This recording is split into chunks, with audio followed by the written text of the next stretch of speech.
Super GT has decided to drag Nick and I to a track walk, kicking and screaming. They call us professionals, but track walks are not our thing. Strategy. Well, Drive fast, don't crash. what are we doing now? Right now, Yes. making a video. All right. Okay, so what we're actually doing is, this is practice now. There's like 35 minutes. Alvarez, the pro, Super GT, he's going to do the big laps now. Say hello to everybody. Ciao.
Hello everybody.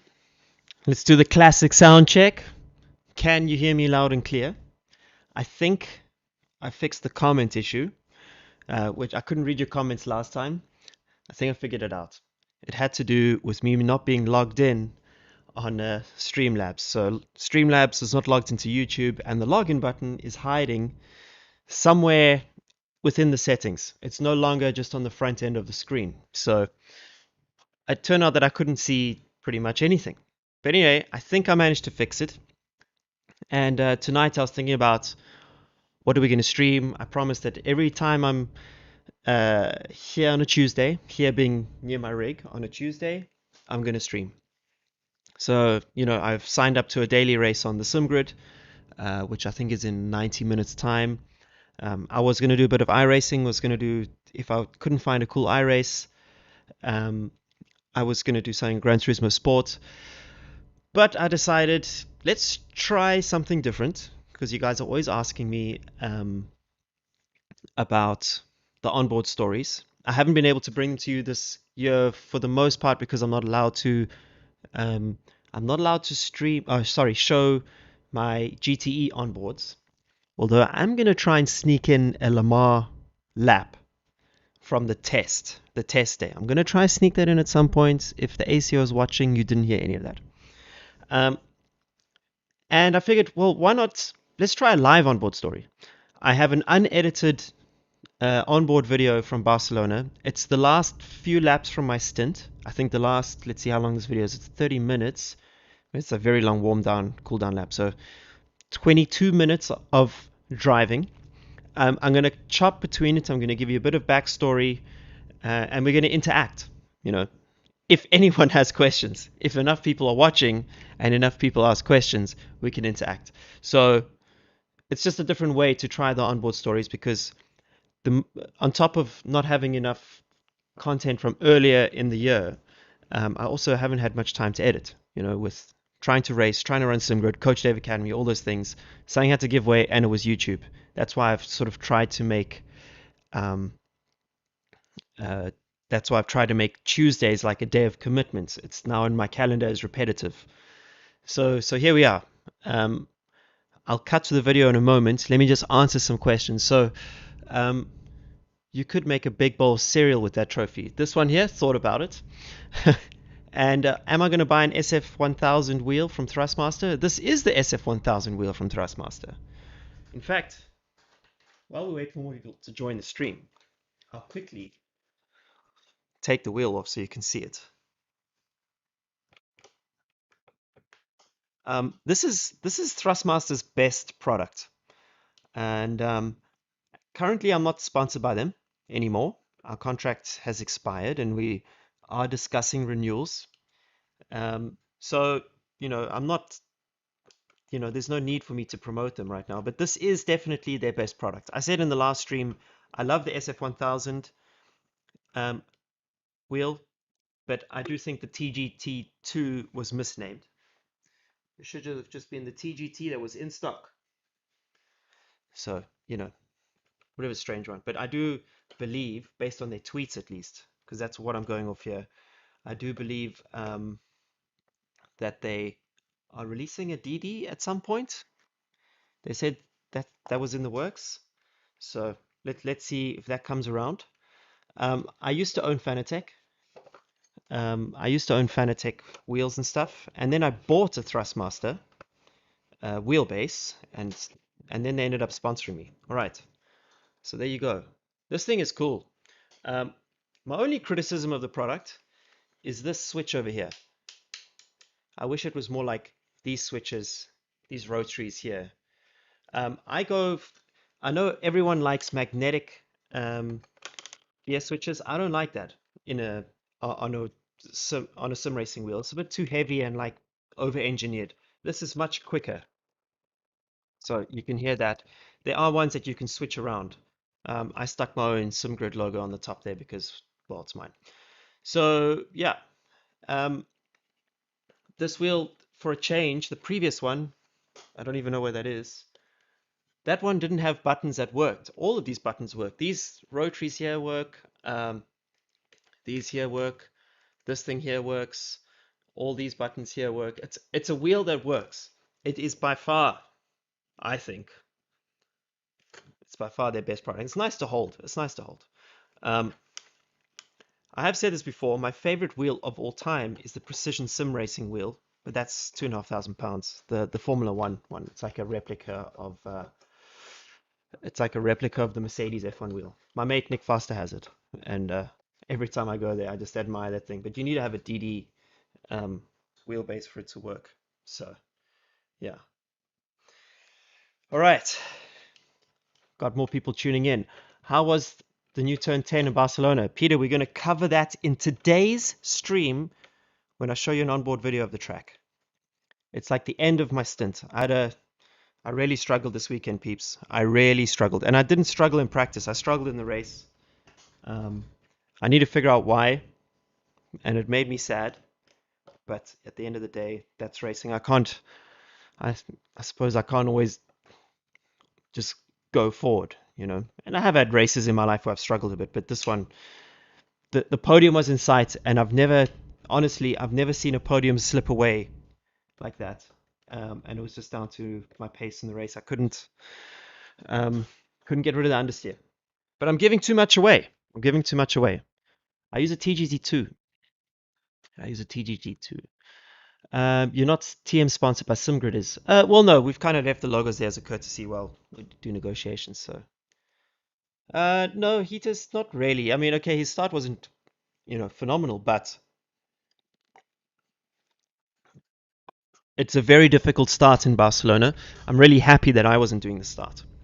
Okay. Um, let's see what else. I want to get the SF1000, but yeah, if you own a Fanatic base, it's not going to fit in there. I mean, Thrustmaster know what they're doing, I suppose, with this. All right. So let's see if we can set up the VBox stuff. Boom. But what I want to do here is I just want to see if I can capture the screen itself instead of the whole desktop, because that's just going to murder frame rate. Yeah, I can only capture the whole desktop. So what if I go here full screen? Let me just try go full screen. Anyone know how to go full screen with, there we go.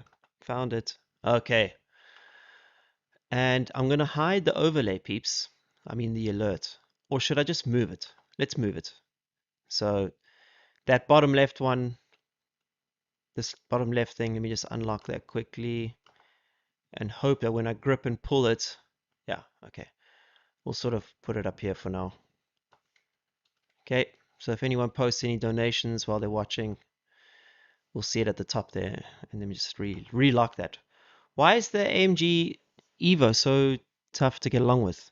In what sense? How do you evaluate the SRO Esports GT Pro Series? Lots of opinions. I'm happy that the SRO is pioneering and pushing sim racing in a big way. At the end of the day, ACC is based off their game, so full credit to Stefan Rattel for that. He, he was also the encouragement and mastermind behind GTR from Sinbin back in the day. That was an SRO series that it was based off. So the guy's got experience. Rattel knows what he's doing. But I do feel like this year we missed an opportunity to use pro sim racers and real racing drivers. There was the Pro Sim series, which is online. SimGrid proudly helps organize that. But then we had the live events on the weekends, which had the real racing drivers in the Fanatec arena. Now, the thing is, because of COVID restrictions, it was very complicated to also bring the sim racers there. The teams don't necessarily want to get involved in that kind of sim racing, so they don't want to necessarily pay sim drivers. A lot of them don't even pay the real drivers. So it was complicated this year to get that mix in. What I'm hoping to see next year is that there is a mix of like a 2-hour race, let's say, and it's started by the real racing driver, maybe, or the sim pro, whatever. 2-hour race, 1 hour per driver, and it's a mix of the pro drivers and the sim drivers, and we see who comes out on top. So yeah. Coach, do you have to pay for the car damage? Luckily, I don't, but it just depends on what contract you've got negotiated. If you're the professional driver in the car, if you're being paid to race, you've usually negotiated that you don't have to pay for the damage. It's someone else in the car or the team who has to pay for the damage. And sometimes if you're a factory driver, I think Audi offer to pay for the damage of their factory drivers if they're in your car. So, yeah. Do you think I will? Do I think I will benefit from the SRO driver rating reshuffle? No. I'm going to be upgraded. I'm going to lose my drives. So next year, it's very likely I will not be in any SRO series because I'll be a gold ranked driver, and I'm a good silver, but I'm not a top gold. So they're gonna, if you need a gold in the car, you're gonna go for top level guys. Okay. Is this a QA stream? No, we're about to do the onboard story, so just be patient. All right. So let's get into it. This is the last sort of 20 minutes of the race, okay? What you don't see here is there was a safety car restart. Did I train in ACC before the race? Kind of. This is a few minutes after the first safety car restart. I came out the box in 5th place, and the podium was sort of right in front of us. Okay, for some reason, we were actually in podium contention. When we went into the pits, we were 2nd or 3rd, but because other guys boxed 2 laps earlier than us, I'll get into it in thing, they did an undercut, and they got ahead, and they were sort of, I don't know if you can see my mouse, they are over here somewhere, all right? So they're approaching, exiting turn 1, going into turn 2. I am now stuck behind back markers. So back marker, back marker, back marker. That's probably not a back marker. This car here is technically also a back marker, and I didn't know that. I thought it was for position. We'll see towards the end. So here we go. This is 20 minutes or so. Let's try and also get the sound mix right. So just give me a chance. We'll play it for a little bit and just try and sort everything out. I get stuck behind the Bentley for a bit. He has a lot of top end, and I was struggling with the understeer, and I just could not drive around it. So this is definitely not one of those hero shows where I show how good I am. I actually struggle in this one. This one, I don't catch the podium. We finish 5th. Okay, so first thing we got to sort out is, how is that sound mix? If I'm talking, is the engine louder than me? Should I turn it down a little bit? I'm guessing yes, just looking at this thing here. So how's about that? Quick comments, 3, 2, 1, go. Okay, cool. Alright, so this is me now. What I have to do is, somehow, I have to get in front of this Bentley. I have to unlap myself, get in front of the next 3 cars as well, and then somehow just find pace that I never had to try and get back on the podium. So the cool thing with the safety car is it bunched up the field again, where if something happened in front of me, despite missing pace, I could have maybe still fought for a podium. How it was before, so you want me to turn it up a little bit? Okay, cool. So there we go. Okay, cool. Yeah, I mean, look, the frame rate, we're at the mercy of the V-Box here. So all this data you're seeing here is from a camera system called V-Box. V-Box is one of the options that you can install in the car. These systems are incredibly expensive, okay? You're talking like sometimes in the tens of thousands of euros. I don't think this setup is in the tens of thousands. But you can connect a whole bunch of sensors. When you guys used to watch my previous videos and you didn't have the brake and throttle sensor, it's because we didn't need that stuff. Usually when we watch these onboard videos, it's not for YouTube, by the way. That's why it hasn't got a massive resolution. We watch the onboards to analyze a racing line or a little bit of understeer. Here you can see me in the car. So this is an upgrade. It's got a picture forward and a picture of me driving. Alright, so what's happening here is the track, the Barcelona track at least, it's got super high degradation, more than you could imagine, and nothing like what you experience in ACC.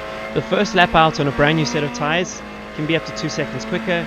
The next flying lap, the second flying lap, can be up to a second slower depending on the car you're in. During this weekend, it looked like Mercedes had a car that could manage degradation better.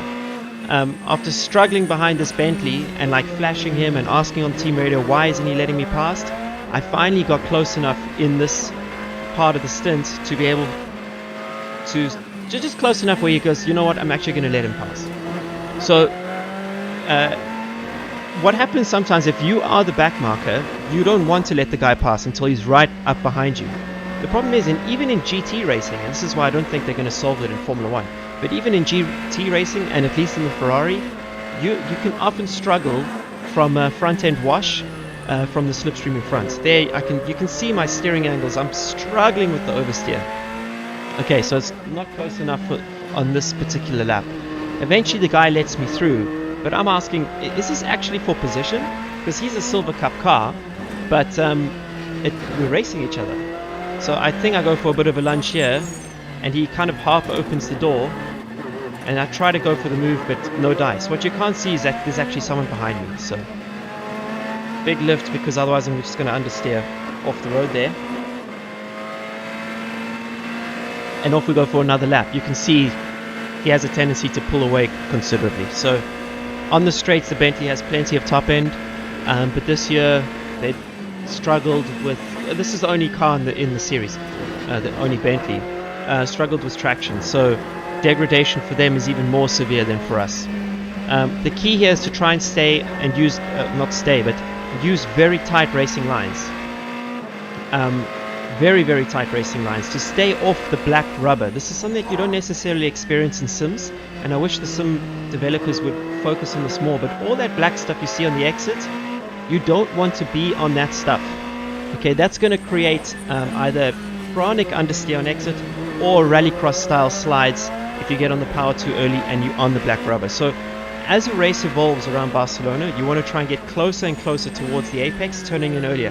Here I missed the apex, and you can see I get stuck on the rubber, and I slide wide and miss the apex. Alright, same here, you can see I'm fighting the car, but it's because I can't get on the line that I wanted to do, and it's just sad that I couldn't figure it out. Alright, this is now the new turn 10. It's so strange, I really don't like it. It's got a different surface to the rest of the track. You can see I'm sliding quite a lot there, more so than the rest of the surface itself. And it's got a very inconsistent jump between that surface that you see in T10 compared to the rest of the track. The way that they've shaped the corner now actually makes overtaking harder. Yes, they've extended the straight by maybe 50 meters, and you brake 30 to 40 meters later than you used to. But to get a move done down the inside, it's still a massive lunge, it's still a high risk. And the nature of the corner means that you're sort of braking into the apex. You're not braking in a straight line and then going like that. You're braking like this, like straight into the apex and going slightly past it, and then trying to hold a tight line on the exit. The three cars in front, I think, are all back markers. So even once I get past the Bentley, I'm still going to have to pass those other cars. And then maybe hope for another safety car to try and catch the podium. I've been in this situation before where struggled a bit, safety car, struggled a bit, second safety car, suddenly pace came my way and boom, we landed up on the podium. So there's an onboard story about that, actually, around Barcelona. Getting closer now. Maybe the Bentley now is starting to recognize that he should actually let me through. But now my competitors are long gone. So in front of him, we've got the Iron Dames Ferrari from Iron Lynx, all female lineup, all legends, massive respect to them. We've got a Kessel Racing car, Pro-Am, in front of them, and in front of that is a Pro-Am BMW M6. I'll just keep quiet for a lap, and you guys can just, maybe enjoy the sound or something. Come on, Bentley, let me through. Yeah, there we go. Okay, so now we've just got to get into a big rush and just try and do as many moves as possible on these back markers.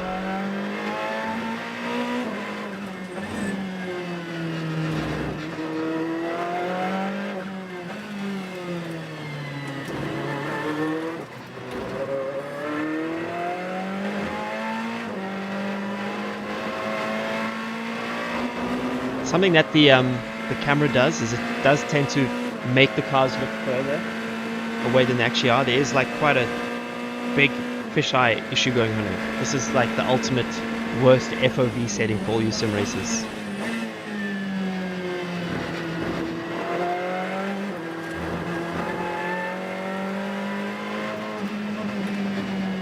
Marble, it just depends. Depends on the corner.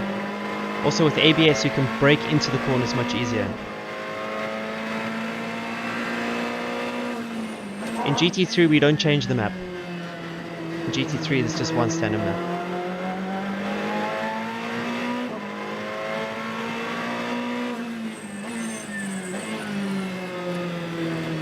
Okay, so down the inside of Iron Dames, they saw me much earlier than the rest. That's Michelle Gatting in the car. She's a really quick racing driver.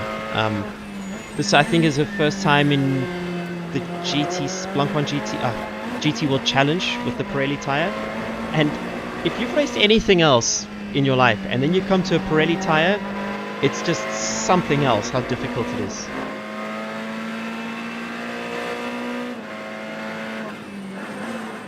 Jefferson, some people like to left foot brake, others like to right foot brake.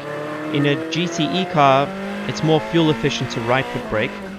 But in GT3s where you're not really limited by fuel, left foot braking prevails.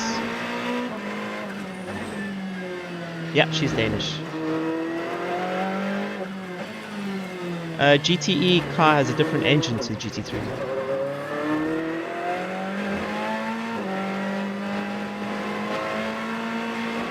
No, my team was asking to let me through, but it's not that simple, guys. You don't just type a message and the driver goes, oh, okay, cool, I'll let him through. He'll always be like, I'll wait for him to get close enough. He'll may even say that, yeah, if he gets close enough, on the next straight, I'll let him through.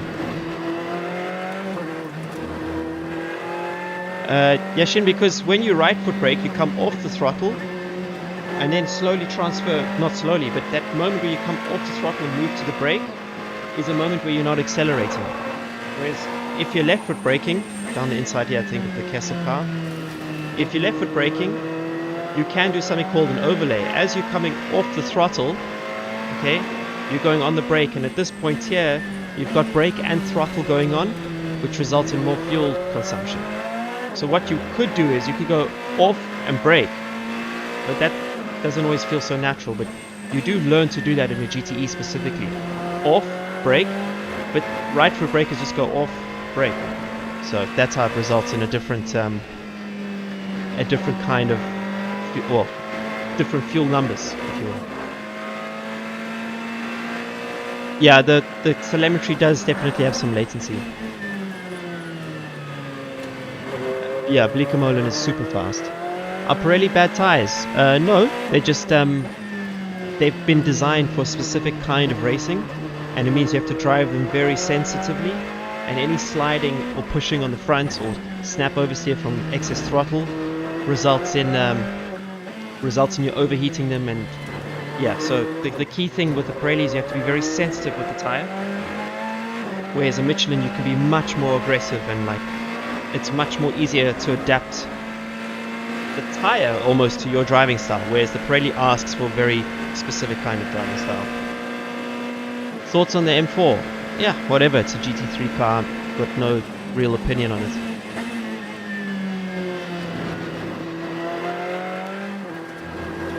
I gained 2 places? I didn't technically gain any places. You'll see now. This is the end of the stint, so overall thoughts on Barcelona.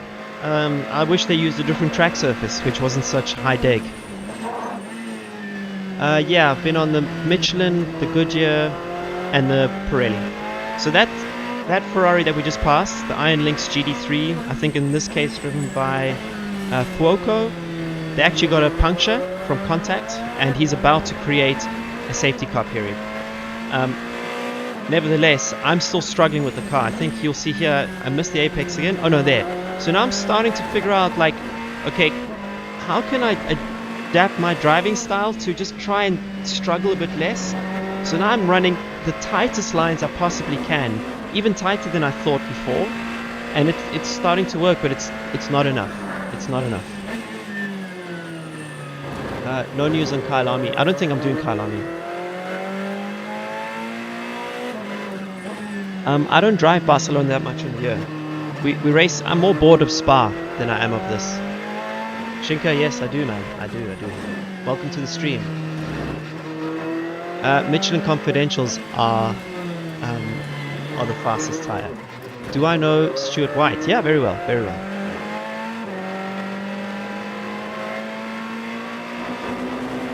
My mother tongue is English, but I can understand Afrikaans.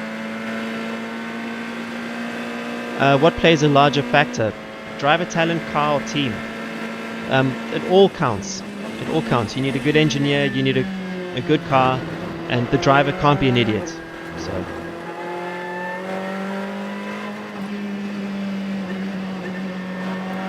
See, you can see the drift there if you just go slightly wide. This is something the sims need to simulate.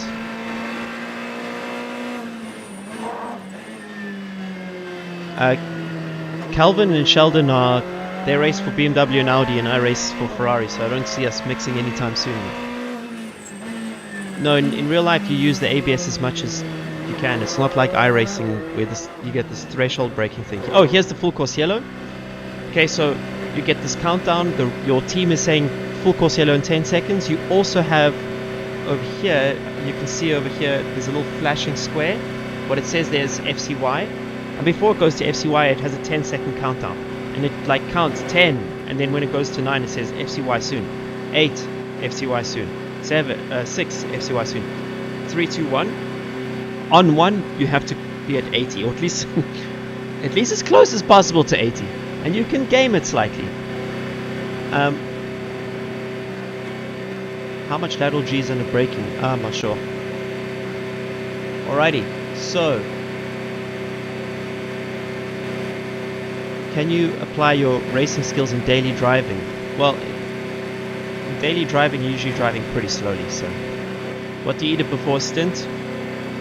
Maybe a banana or something.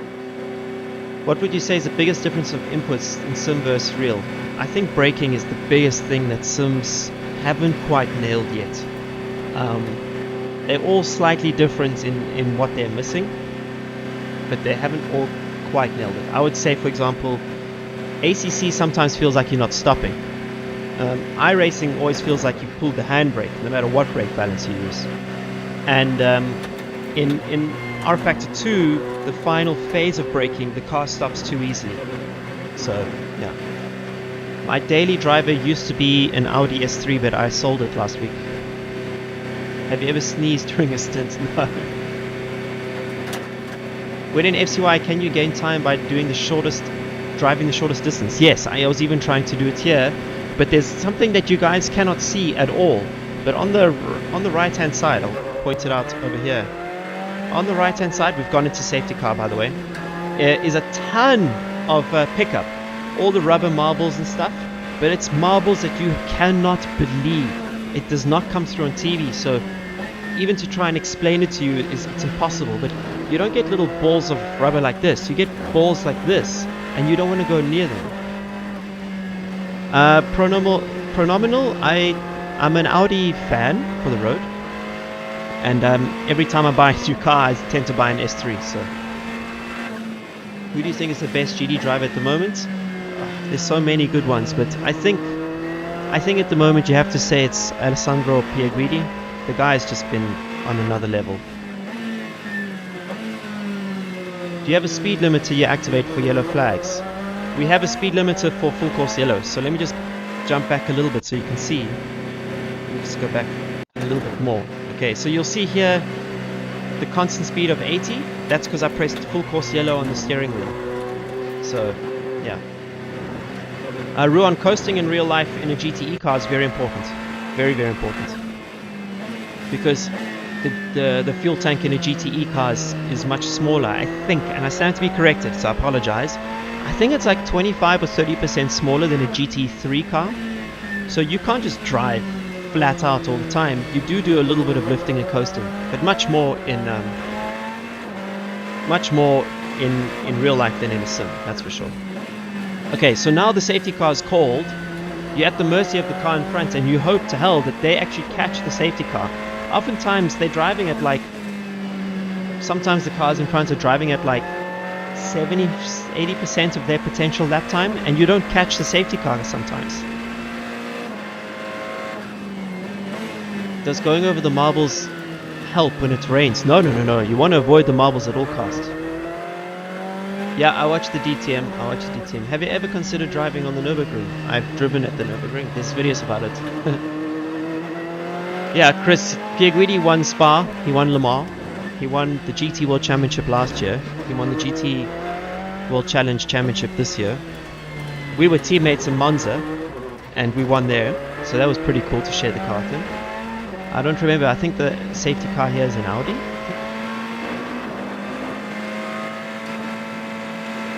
The best driver is relative. It depends who your favorites are. I mean, I just think that at the moment, this year Piaguidi is operating at a very high level. How do you get to the point where you're qualified to drive these cars? Just lots of time, my man, until someone trusts you to drive them without having to pay for it. Thoughts on certain sims not communicating oversteer?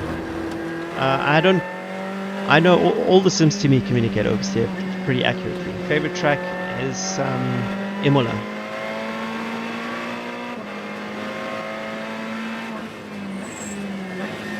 What are the best form of brake markers? The kinds that don't move. So no shadows, no marshals, no boards that you can kick over. Static markers on the side of the track are the ones that you want to rely on. Any chance to see in a pro car? Negative. That will never happen.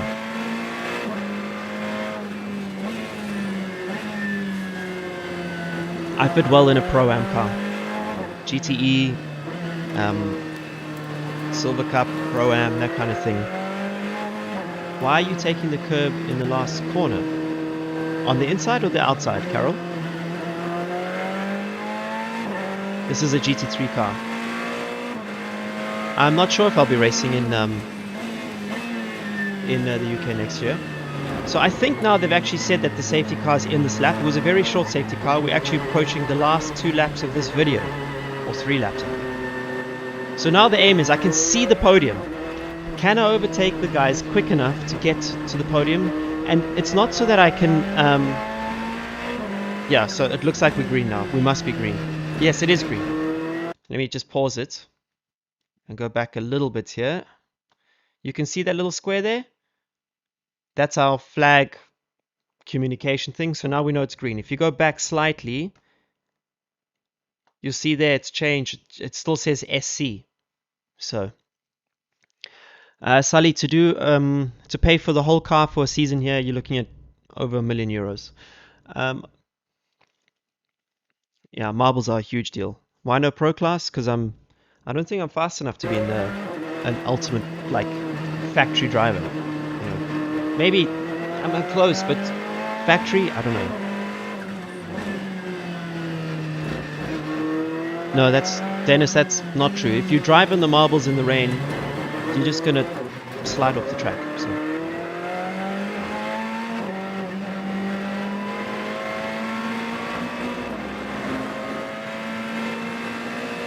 I hope to be in Le Mans next year. You see the guy indicated?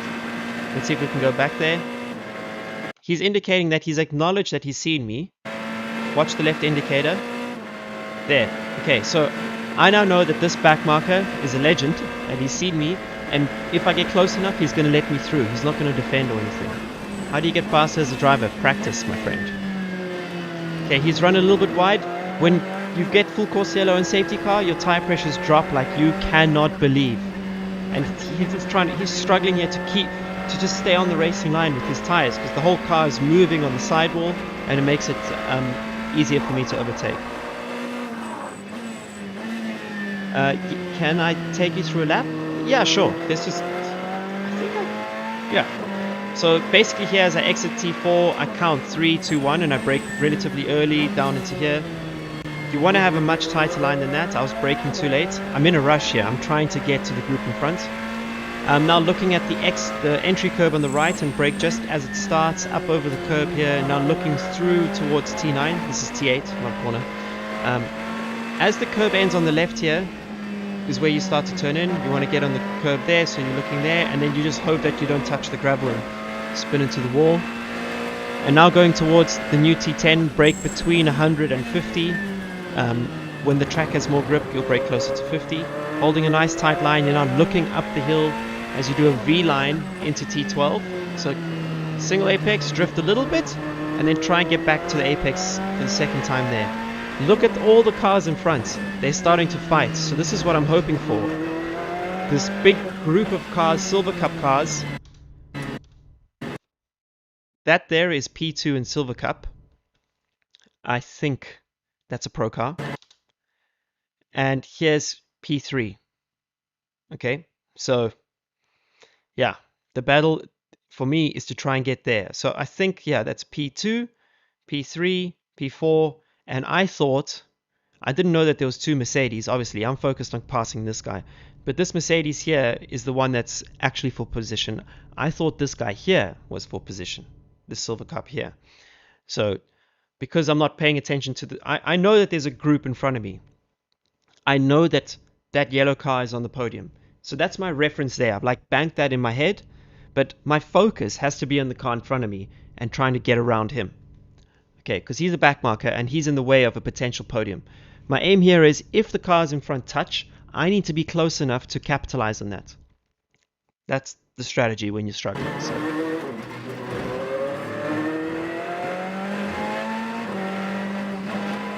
So this Pro-Am car, he runs wide. Now, here's a prime example. You wanted to ask about marbles.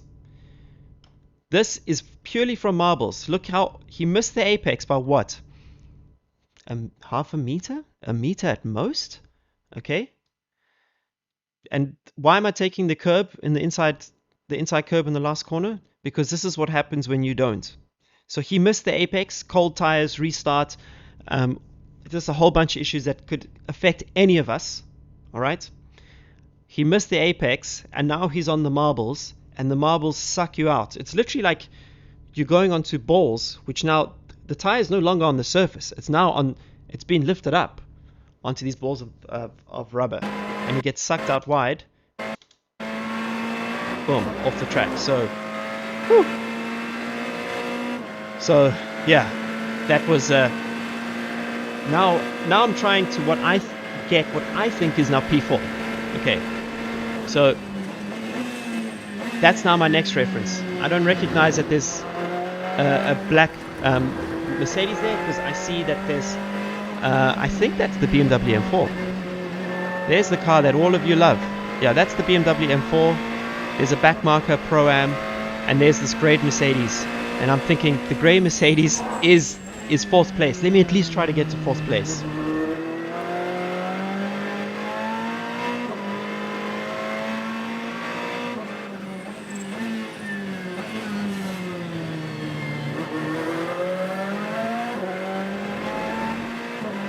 Yeah, if you're overtaking on the straight, you are basically forced to go on the marbles. I wish I was close enough there to just get on the inside of this Aston, but I think I go now to the right-hand side. Alrighty. Okay, so I think this is now either the last lap or the second last lap.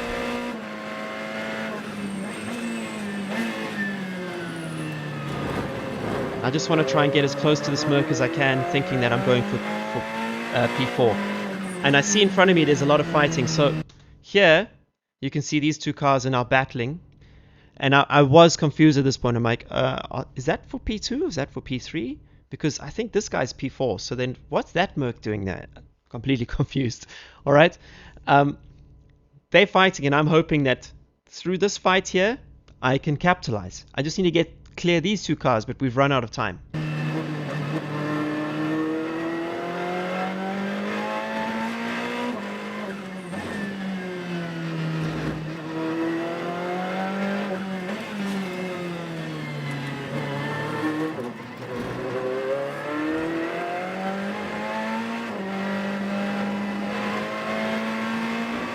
Peter, I appreciate that. Thank you very much, man. I really, really appreciate that.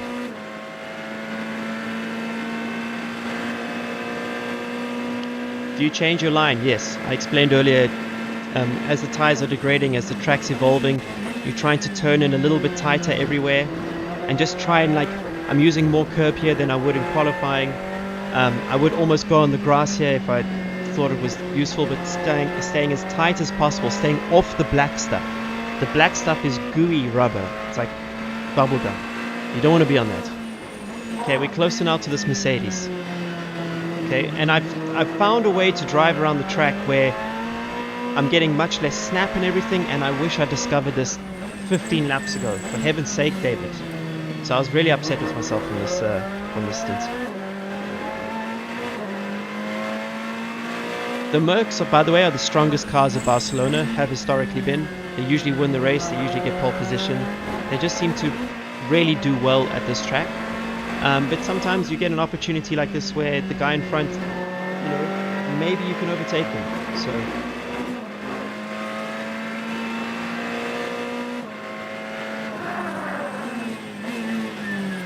the Mercedes and the Audi in front are still fighting, which still gives us a glimmer of hope for the podium. We've had a terrible year in GT World Challenge. We've had tons of DNFs, tons of accidents, and no results really. And for this one, with Benjamin Heights and Fabrizio Cristani, I was just trying to do everything. Here, this is the last lap. Try to go for the last minute lunge. It wasn't enough. So let's just rewind here. I thought, what the hell? It's the last lap of the season. It's the last lap and the last overtaking opportunity of the season. If I get even a sniff, I'm going to try. Because whatever happens after this, it's a closed chapter. And I also thought it was for position. If I knew he was a back marker, I would have just backed off much earlier. But I also told my team the last 2 laps, don't speak to me on the radio, because they were giving me tons of updates up to that point. Okay, so as we go into T13, this next right-hander, I'm like, just get on the power as soon as you can. Pretend that there's no left-hander, so don't sacrifice the exit of T13 to set up 14. Just exit 13, use as much road on the exit and drive straight, hit the brakes, and hopefully you're close enough to go for a move.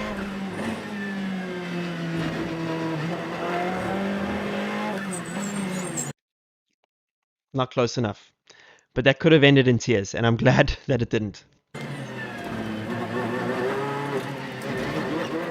So there you go. That's the end of the race. You can see the BMW M4 getting closer to those podium guys there. Something could have happened, something could have unfolded, but we simply ran out of time. There is the option to get a live feed from the camera from VBox, but I think it's like a 15,000 euro upgrade or something like that. Racing stuff is expensive, man. Yeah, I'm a left breaker. Yeah, you can hear the marbles. So now I'm going to drive on the marbles to pick up. You know when the radio, on the team radio, they say, okay, do pick up, do pick up. Listen to that.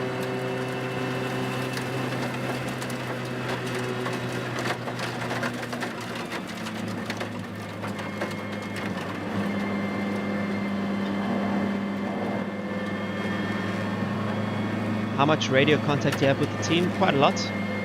But it depends on the situation. Here they will give me a lot of chatter, but in other events not so much. Like in the middle of at night at Spa when you're on your own and it's the middle of a stint and you're just banging in laps, there's not much going on. Yeah, the pickups for weight. Does dirty air affect us? Yes. How do you get into real racing as a 19-year-old? Read my blog, which is davidperrell.net/become. davidperrell.net/become. I'll type that in. And that's how, just if you follow that, oh, I've got to sign in. Oh, shit. I thought I was signing in. davidperrell.net/become. Do I have any onboards from Spa 24? I don't. I have the qualifying lap, but that's for another night. Thanks, Josh. Thanks for sharing. Josh Martin, ladies and gentlemen, Head of Business Development at SimGrid and Coach Dave, absolute legend. How are these non-factory teams profitable? Well, the teams don't pay to race. The drivers bring sponsors or pay for it themselves or whatever. That's why it's predominantly Pro-Am. But even the non-factory pro teams, someone in there is bringing money to the team. The team gives you a quote. It's going to cost this much to race, which includes their margin, so they can make a living. And you have to find the money to make that happen. This is the end of the race, Noah. So we're getting pickup so that we can increase the weight of the car during the weighing stuff.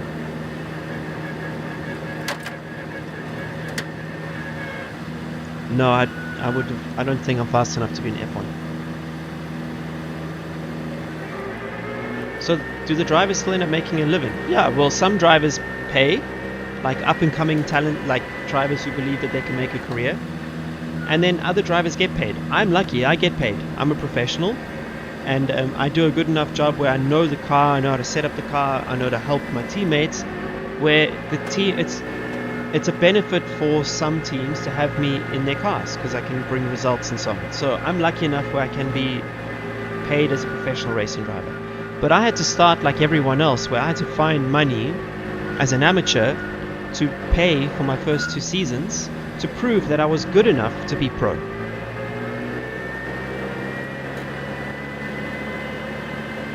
How do you make your AMS experience more beneficial? No, you just got to be positive, you got to coach them, you got to be very patient. You get some AM drivers who are incredible. Almost everyone watching the stream would struggle to keep up with them. I'm pretty sure of that. And then you get other AM drivers who are just starting out and it's the first time they're racing. They can afford a racing car at this level. And they're doing the thing that all of us would do if we had money. They're paying to live their dream. And it's our job to educate them on how to drive their cars faster.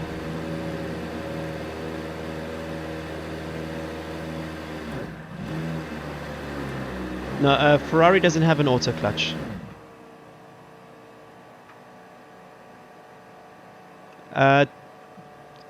Flicker, it depends. The rake that you run, it depends on the racetrack, depends on the car. Alright, that's the end of the video. Okay, so thank you so much for watching. For those of you who just came for the live onboard, I think we still have time to do some sim racing streaming. Let me just double check that I signed up for the right race on SimGrid. Okay, so let's pull this down here. On the SimGrid, we have daily racing for those of you who don't know. Here's me trying to fix live chat. I'm going to answer some SimGrid questions in a second. So let's see if there's enough. Okay, there's only 5 people who signed up to that race. So in 40 minutes, depends if we can keep enough of you here, there is a race happening at Donington Park on the SimGrid, and there is a lot of space to enter. So if you want to race against me in 40 minutes on the SimGrid, you can. Okay.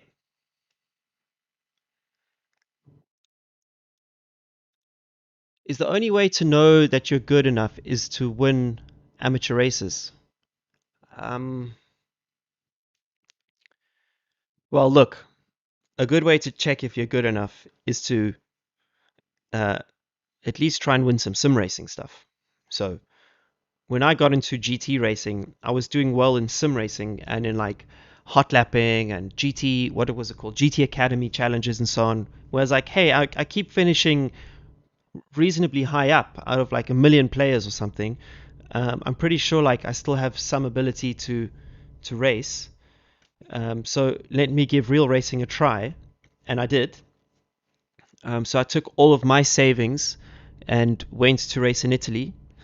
I paid for one race. I only had enough money for like just one race. I actually didn't even have. I had enough money for the race, but not for a helmet. So I borrowed the helmet of the team manager. And I was quick enough that I was like, I can actually do this if I find a sponsor. Um, but I was able to prove that to myself more so in sim racing. If you're finishing at the back of sim races, or if you go to karting and you're doing Club 100 and you're finishing at the back, you're going to struggle in a GT car. You really are. You can't just jump in and be on it. So you have to be realistic with yourself. You can't just jump into these things and think to yourself that, because I love racing, I can be a racing driver. You do need to be good at it. So I don't think AC is better than ACC. I think AC is much better. Rockefeller Racing, SimGrid Endurance Season 4 at Spa was insane. We learned a lot. Yeah, awesome, dude. Thank you so much. So what's happening on SimGrid going forward? Well, we've introduced the ability for people to um, create R Factor 2 events. So you can see here, I don't think there's any on at the moment. It's still, SimGrid is still predominantly an ACC place. But we're also trying to see if we can add iRacing. That's no secret. If we can find a way to read iRacing result files and somehow manage registration, we're going to include iRacing on SimGrid at some point as well. So yeah, let's see where that goes. The latest upgrade on SimGrid is that if you click on hosts, you can now see a listing of all the hosts or community owners that host races on our website. So it's very basic at the moment, but this will eventually be able to follow them and filter them and so on. But this is thanks to Josh Martin, by the way. He's managed to bring in a lot of communities who now use the SimGrid system, and it just gives you guys a lot of options, because now if you click on the calendar, um, you see how many races there are on per day. It's just absolutely awesome to see. The reason we don't have console users is because we have no way of creating events. We have no way of reading the files, the result files. It's impossible to automate the what do you call it? To create daily racing for consoles. Not possible. Okay, let's go to switch up for ACC. Will ACC get the SRO contract? Well, they already have it, yeah?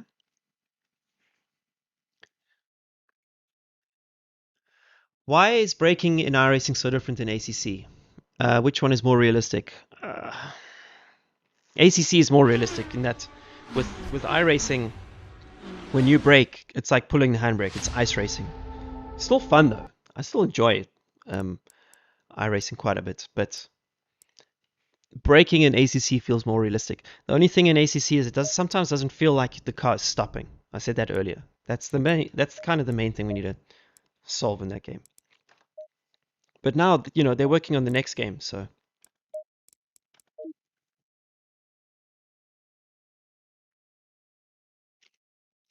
What wheelbase do I use? Thrustmaster, TGT2, um, and a SF1000 wheel. Would have liked the Monza onboard story. Oh, you mean from ELMS? Well, there's no camera inside the ELMS cars. You can't even do it if you wanted to. This is the Kessel car, by the way.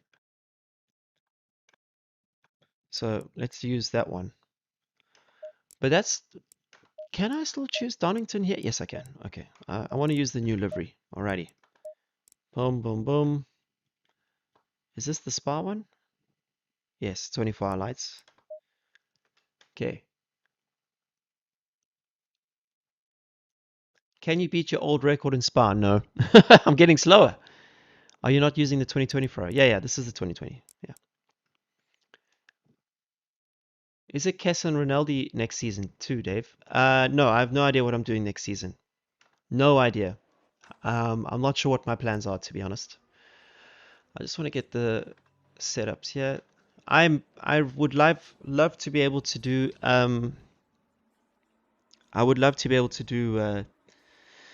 Le Mans again, which would mean racing in the ELMS or WEC if I get the opportunity. But we have to see if that's even possible. So how do I get... There we go. Just going to stick some setups in here. Replace.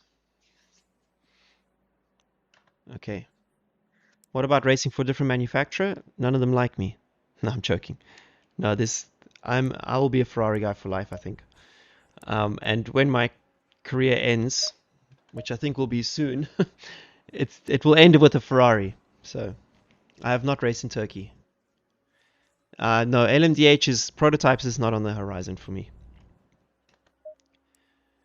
You know what? We're going to go with the quali setup because this race is only going to be 25 minutes. Iron Links, well, no, because they already have their drivers and stuff. So guys, I honestly do have no clue what I'm doing next year. No clue. I have ideas of what's on the table, but I don't know what's going to happen. What car do I own? I currently own no car. Green light, show them what you got. Okay. Let's do some laps to prepare. Oh no, don't tell me the steering ratio has changed again. Oh, it looks like it has. Wait, let's see. No, we still got my nice long steering ratio for the rookies. So I just want to do a couple laps to prepare for the daily race, and then I'll continue to answer questions. Some of you actually came here to see me drive, so I might as well try and drive. I haven't done this track in a long time. Okay, no, I need to... Because I did the SRO race in the weekend, I got used to the steering ratio again that I used to have, so... Let's go back in here, make this 900. Oh, I hate it when this happens.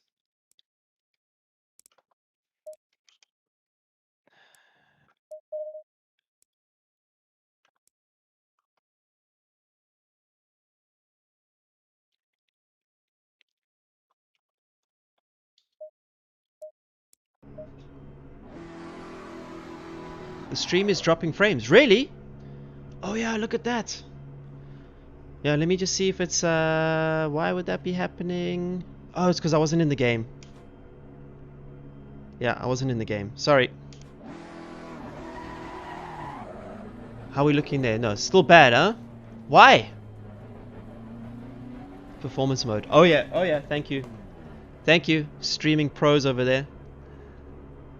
Yeah. Let's bang that in there. Where's my mouse gone? Where's my mouse gone? Oh, there we go. Okay, performance mode. This will fix it. You know, the only thing I don't like about performance mode is it also hides the audio. Yeah, Patrick, I'm not taking this off. This live stream will stay on because I want to see the response to the live onboard stories. We'll do another one next week. looking forward to that as well. Next week we're going to talk about Pergusa. Absolutely crazy racetrack.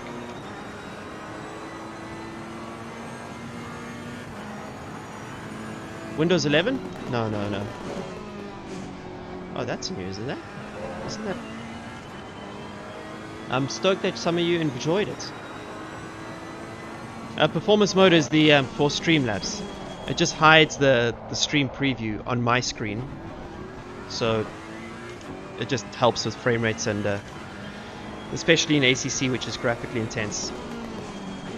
I actually don't know how to do this corner. I don't think I've done a race at Donington. Oh no, I have done one.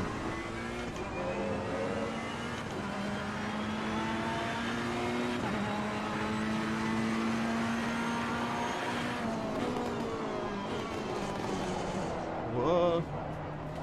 Trailbreaking failure.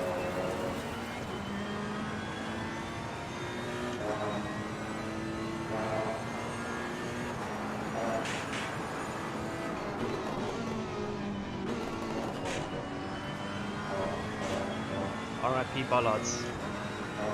R.I.P. Bollards.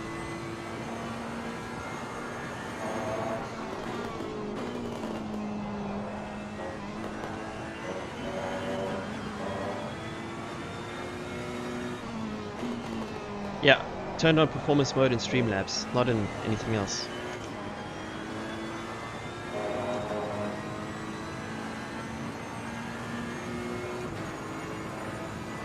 No one ever asked me about my karting career, by the way, but it was an incredibly valuable part of my learning as a driver.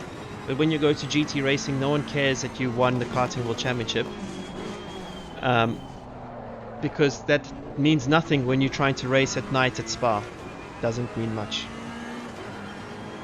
Everything has always been money. Even Senna had to pay to get into F1. Michael Schumacher had to pay to get into F1. Max Verstappen had to pay for his junior career. It's always been about money in motorsport. The sooner you accept that, the sooner that you can actually start to make progress instead of making excuses for why you haven't made it. If you want to become a racing driver, you need to become really good at doing business. And that's often why a lot of racing drivers, after they've finished racing, actually do become very good businessmen or women, because they had that sort of built into them. They had to find the money from somewhere.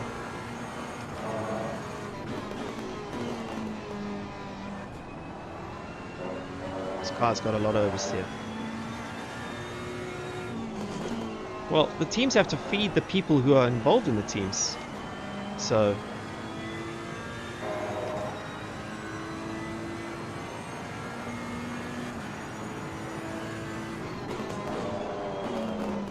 you always have to step over your safety limits in order to perform.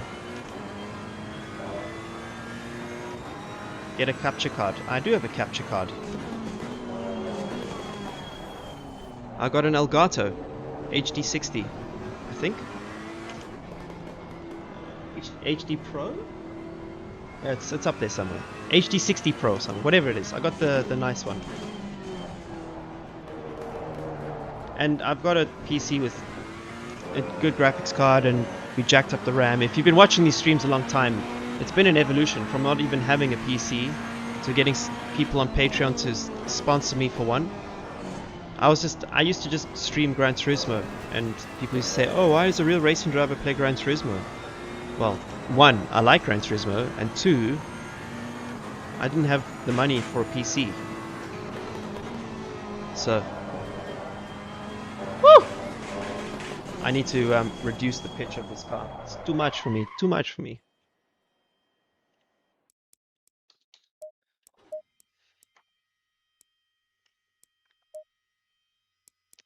No, luckily I haven't had a major crash. Yeah, this 60. That's not for me. I haven't had a major crash. Actually, no, I lie. The second race I ever did, I had brake failure in Malaysia and broke my leg. But it didn't scare me, to be honest.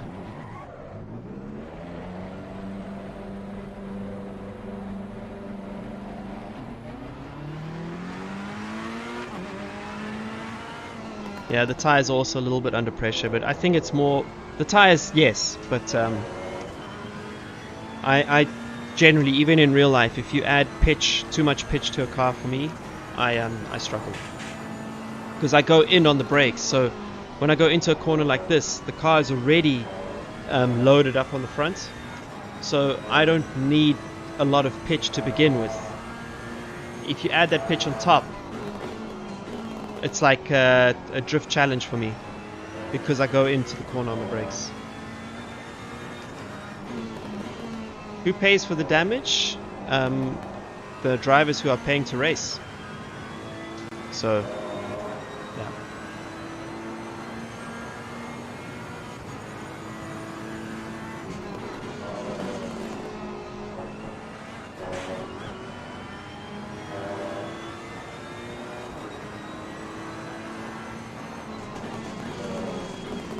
In real life is also tire dependent, guys. If you don't understand the tire, you're going to suffer in real life as well. So the only thing is, in ACC it's exactly 27.5 to 27.7. In real life it's not that simple. It's actually more complicated in that depends on the racetrack and the window. But in ACC, if you're not running that 27, you can just, one click up, one click down, and it's nice and easy to get there, which is actually user friendly. Overall though, in real life it's more complex and it's a much more of a guessing game. Some teams have perfected it. Oh, I got on the car too early there. And other teams are still figuring it out.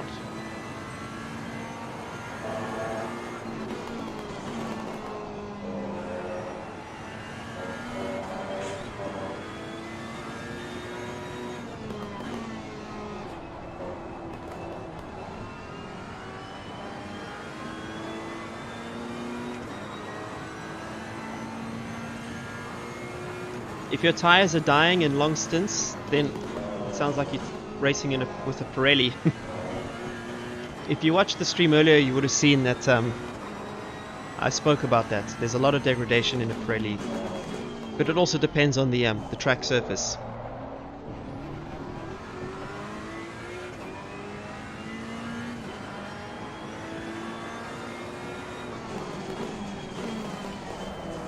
Oh, what a horrible corner.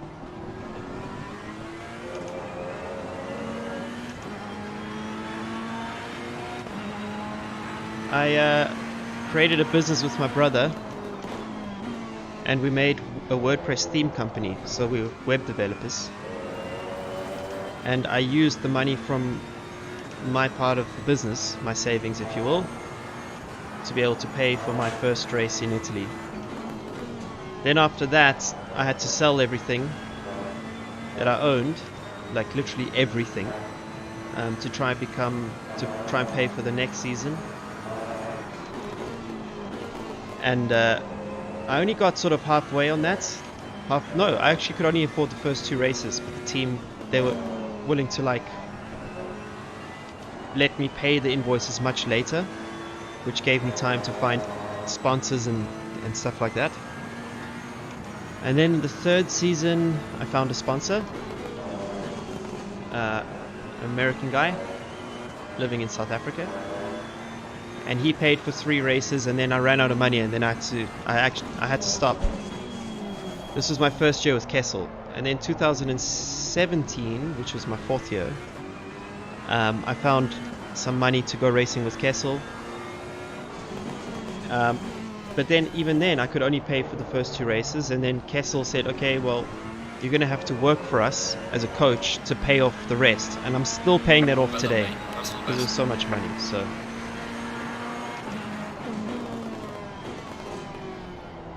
yeah, that's how I funded my career. What's target lap time here? Someone? Anybody? What's target lap time?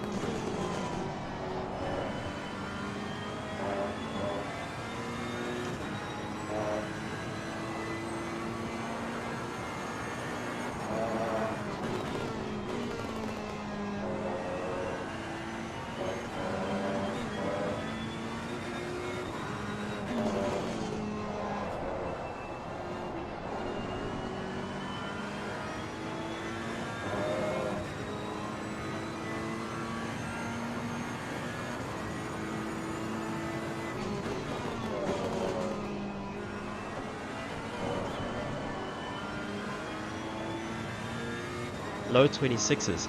Not gonna happen.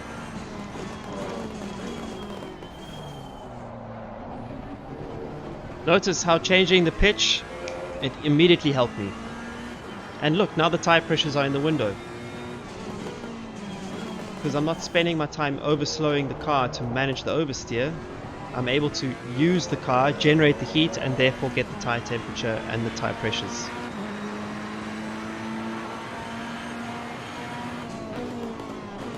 So you see how changing your driving work, like you look at the tire pressures, you're like, oh, I need to increase tire pressures.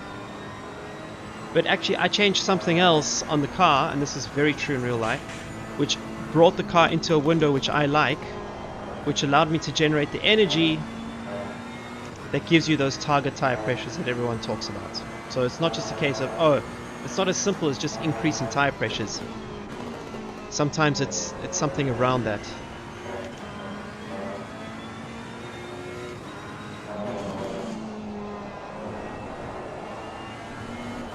Woo!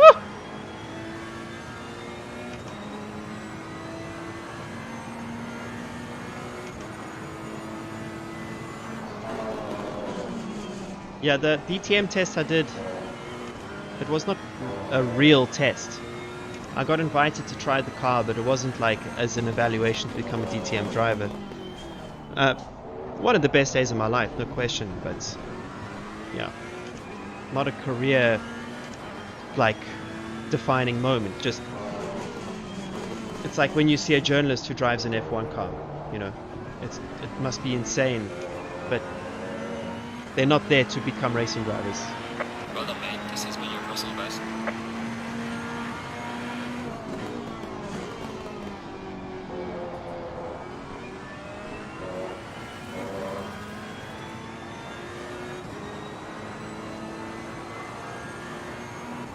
Fastest car I've raced in is the 48 GT3 or GTE. I haven't raced anything faster. Well, that was nice. How cool is this track, man?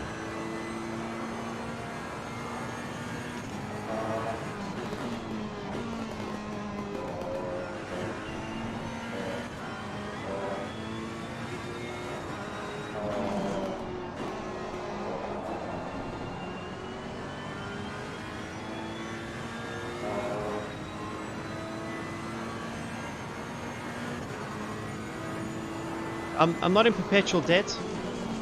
I do earn a living now from racing, and I didn't come into racing to make money. Let's be clear, I came to racing to do Le Mans, and I was willing to do anything that it took to do Le Mans. There's a big difference. If you're coming into racing to make money, you're never gonna get there. You need a bigger goal, a higher purpose to get there, to achieve your dreams. And making money as a racing driver, I mean, good luck. You don't just walk in and that happens. So Well done, mate. This has been your personal best. I wouldn't change a thing of what I've done in my life to try and become a racing driver. It all worked out the way it was meant to. So yeah.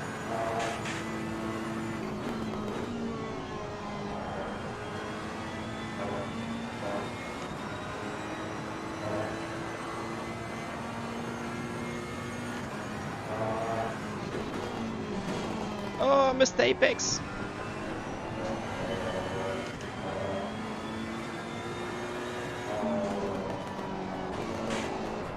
Oh, and there I tried to turn in earlier and that didn't work. Yeah, if you want to make a small fortune in racing, start with the big one.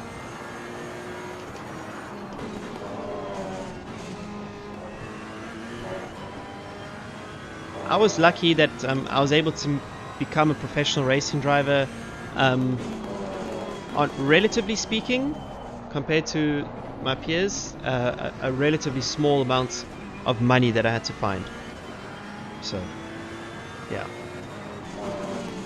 But I didn't even have the choice. If I wanted to become professional to get to Le Mans, I just simply did not have the money. I had to find ways to convince teams to keep me around. And behaving professionally, being a good coach, being good with the amateur drivers, and obviously being able to drive a car relatively fast and safe.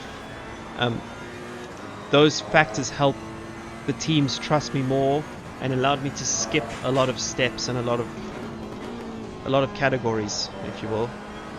Because I jumped effectively. I did 2 Formula races or 3 after karting, and then had to stop. So, and that was in South Africa, around the South African old school racetracks. So, yeah. I can do that corner better. I need to figure out how to, but I can.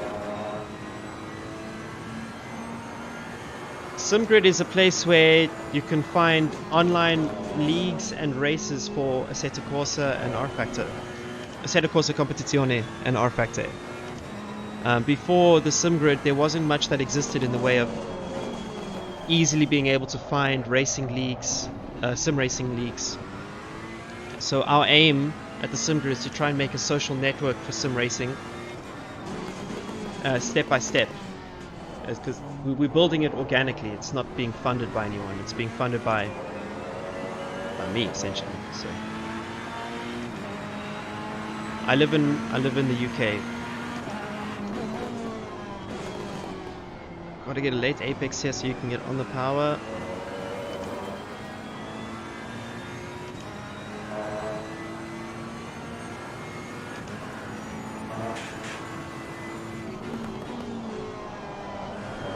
Woo! That's not how you do it.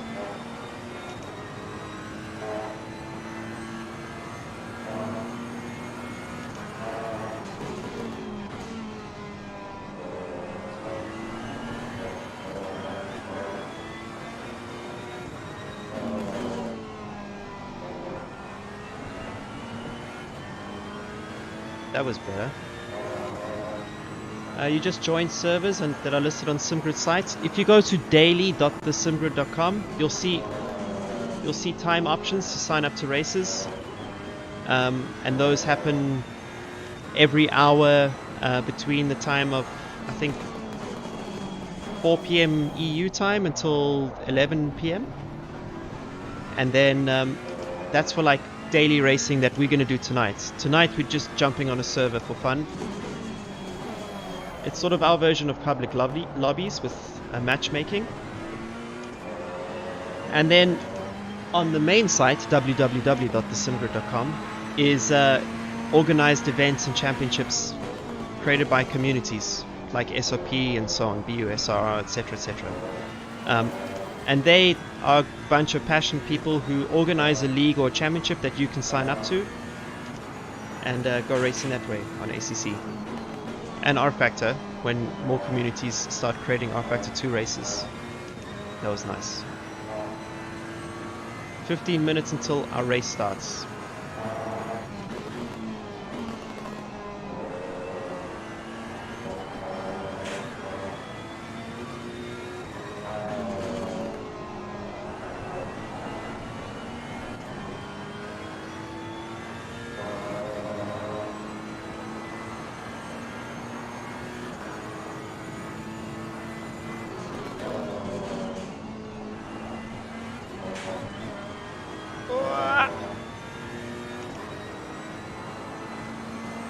Yes, exactly like kind of exactly like Gran Turismo daily races. That's where because I come from Gran Turismo, I was like, I couldn't believe that it wasn't available on ACC. So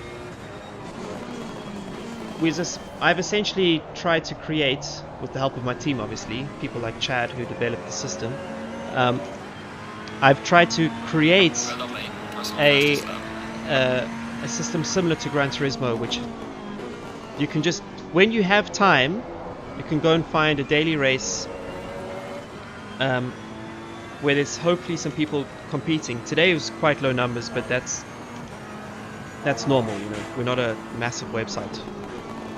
And yeah, just you have some time, you sign up to the race in advance, you get a notification on Discord when the servers are about to start, which is on the hour, and then you do some practice like I'm doing now, and then you can go race against your mates.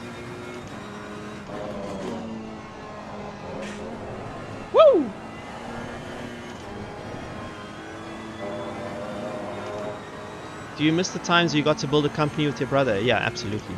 Big time.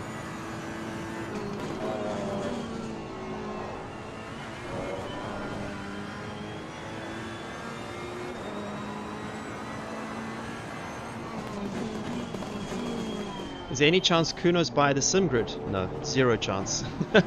Honestly. FIFO, if you rewind, my friend, you will see that we just did an onboard story.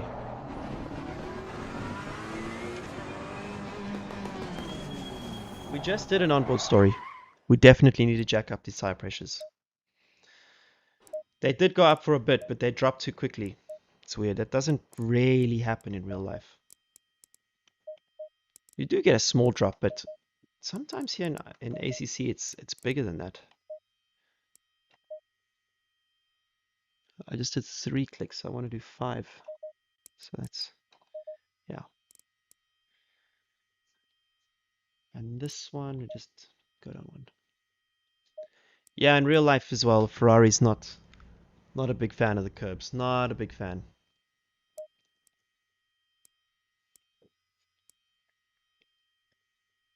Slow puncture central for Ferrari. Oh no. That's not good. Woo!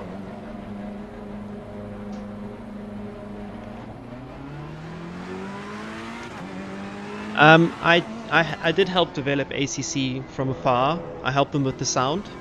The braking noise that you hear in the game is based on my recommendations. So I had an effect on the game. I'm very, very proud of that, obviously. I wish I could contribute more, but it's not possible.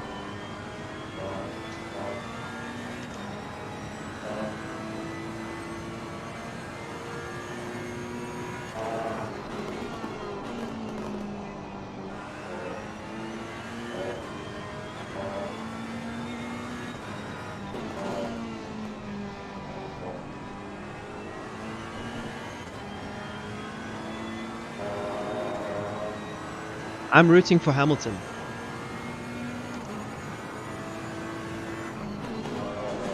I'm not sure what's faster between a DTM car from 2018 and a GT3. I think DTM, because they have better tires.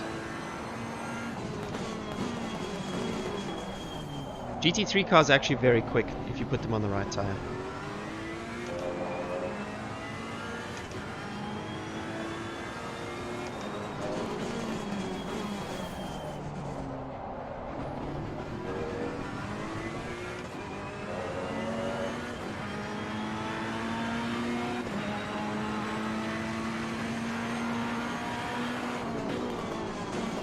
Oh, I missed the apex.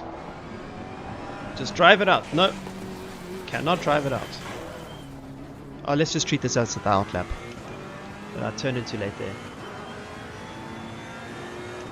Well, the DTMs with 600 horsepower were very quick.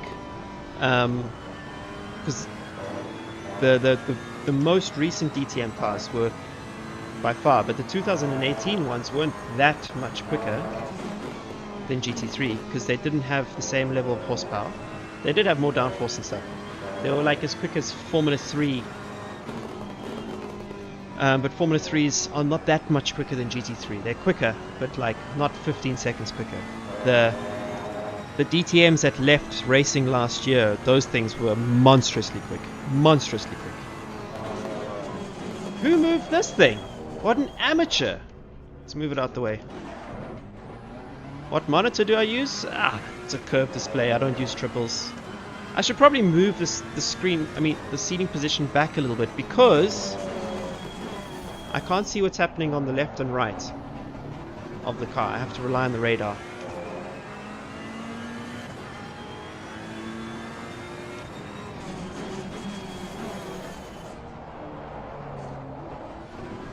The slow puncture thing that you experience in ACC, it doesn't exist like this in real life, honestly. It happens way too easily in the game. I have mentioned it to Aris, and I think maybe he's working on a fix, but it happens way too easily in the game. And the worst thing is that it happens sometimes when you're at maximum pressure or ideal temperature and pressure windows like now.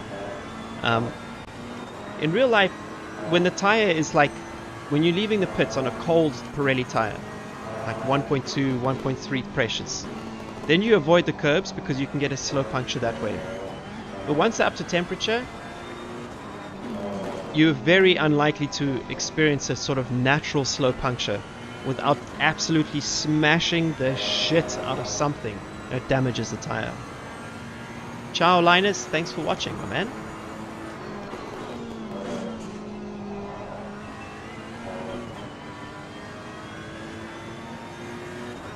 Yes, 3 daily races a day, otherwise we tried to have like unlimited. The problem with that is you get you dilute the grids too much. So by focusing everyone on 3 tracks and offset hours, you have more likelihood of filling the grids. So.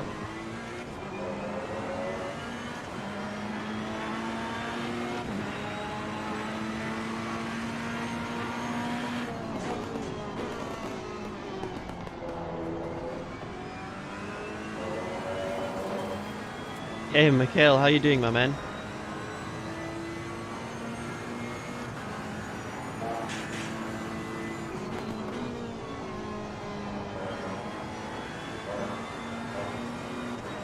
Yeah, I play iRacing quite a bit. It's actually been the game I've been playing the most the last few months because we've been making iRacing setups. So I was trying to learn as much about iRacing as I could.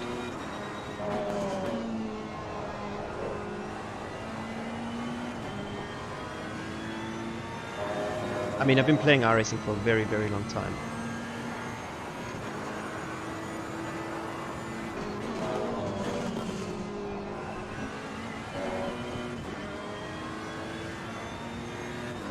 I don't think I'm doing the 9-hour, no.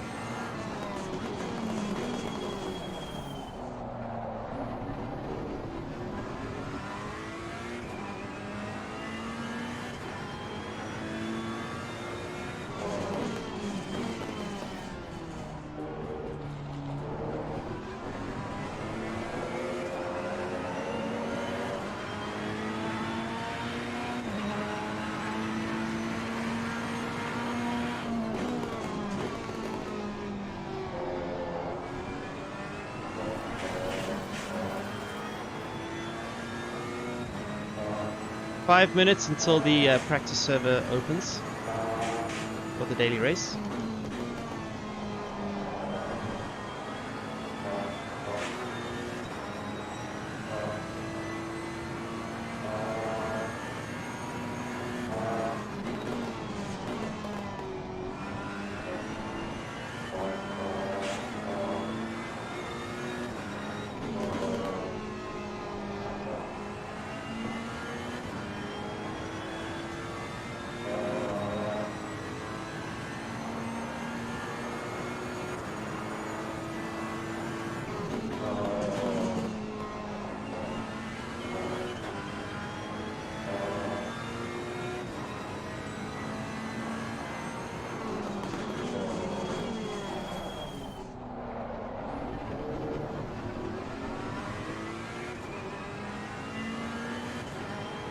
Oh, frame rate drop again. Oh, we good.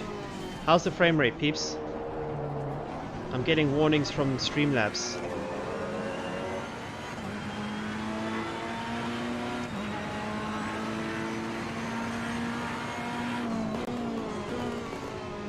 In iRacing, I'm not a huge fan of the Ferrari, to be honest. iRacing Ferrari doesn't feel like a Ferrari. It feels like iRacing.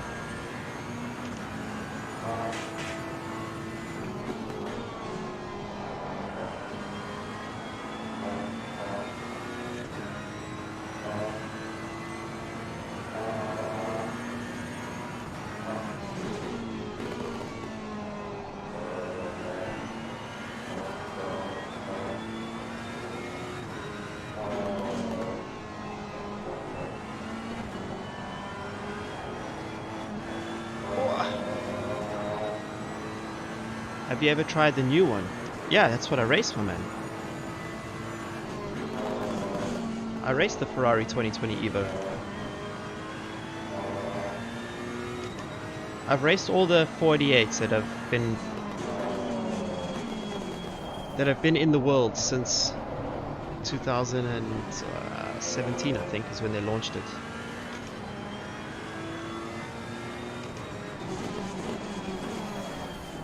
Yeah, the ACC Ferrari feels more like the real one because I helped give feedback on what this car feels like. So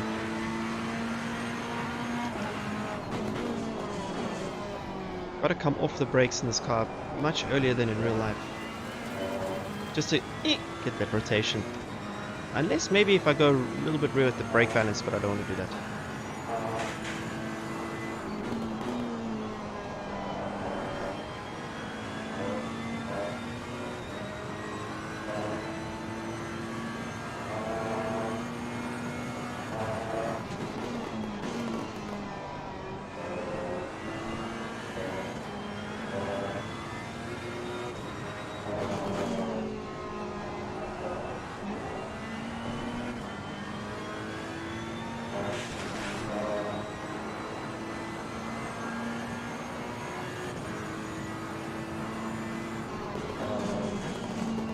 Too fast.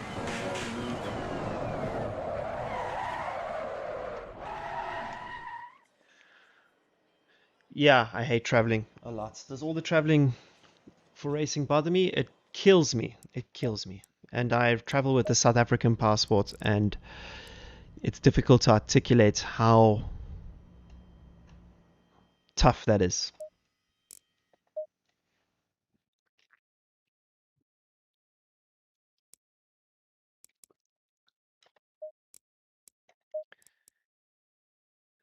Do the cars sound close to real life? The one thing they get wrong with the Ferrari is when you come off the throttle in the game, it's got a crackling. In real life, it doesn't crackle. You just hear the turbo, which, excuse me, but it sounds something like, like, you hear like the, what is it, the tweet of the thing? I don't know.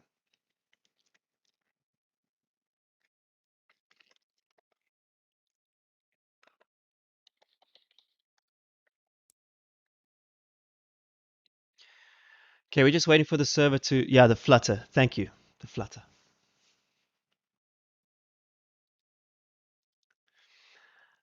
Yeah.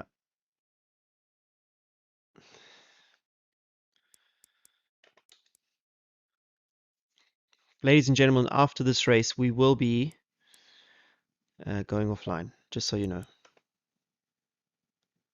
How do you approach setups in real life? Give it all you got. You leave it up to the engineer. Hey, Dennis, what's happening, man?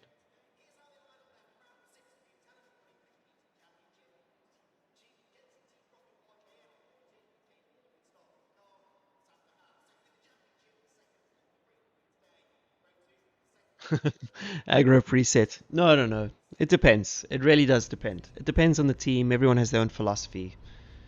The setups in real life are much more complex. There's different ways to do the same thing in real life.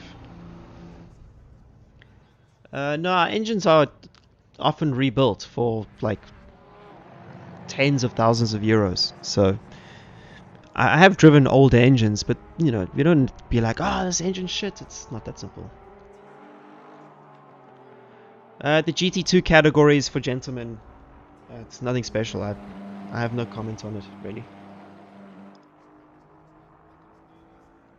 Rockefeller, honestly, that's why we did the Coach Dave setups, because the baselines are okay, but not great. Like, they're not the fastest setups.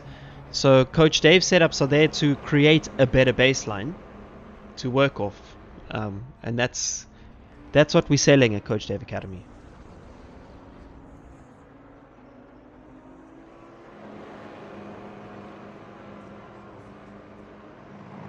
Can you just copy the setup from the winner? No. Those things are secrets. And also, you don't know if it's going to work for your car. You don't know if it's going to work for the drivers that you're competing with. So you have to stick to what you know and what you've developed on the weekend.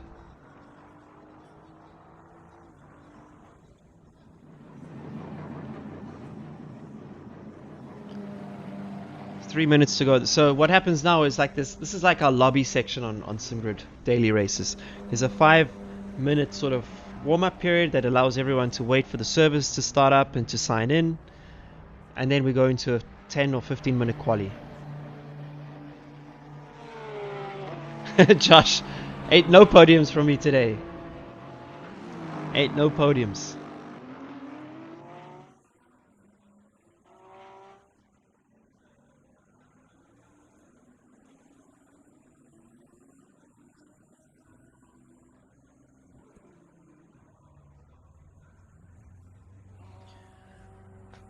Does it give you a server number or something?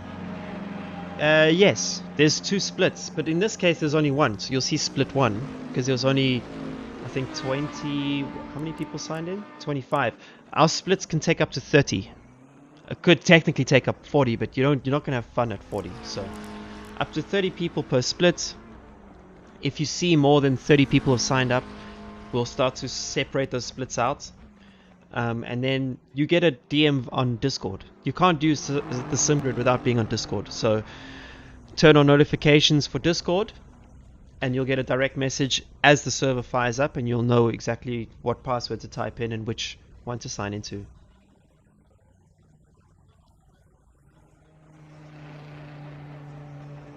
HFG, what's happening? Hey, faster! Bro, the only reason I'm in split 1 is because there's only split 1. Okay, Josh, there's a guy in here called Nick Foster. He's the real Nick Foster. Can you please ban him? Please, Josh.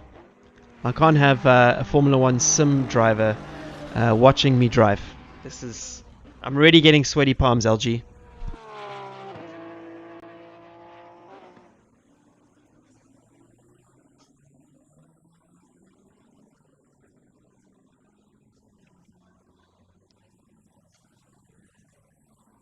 Jared, I'm stoked you're enjoying it. By the way, if you haven't liked the video, I mean, what are you even doing here? What are you doing here? Click the like button, please. I want to see 200 likes. 211 views, 200 likes. Before I start crashing in the race.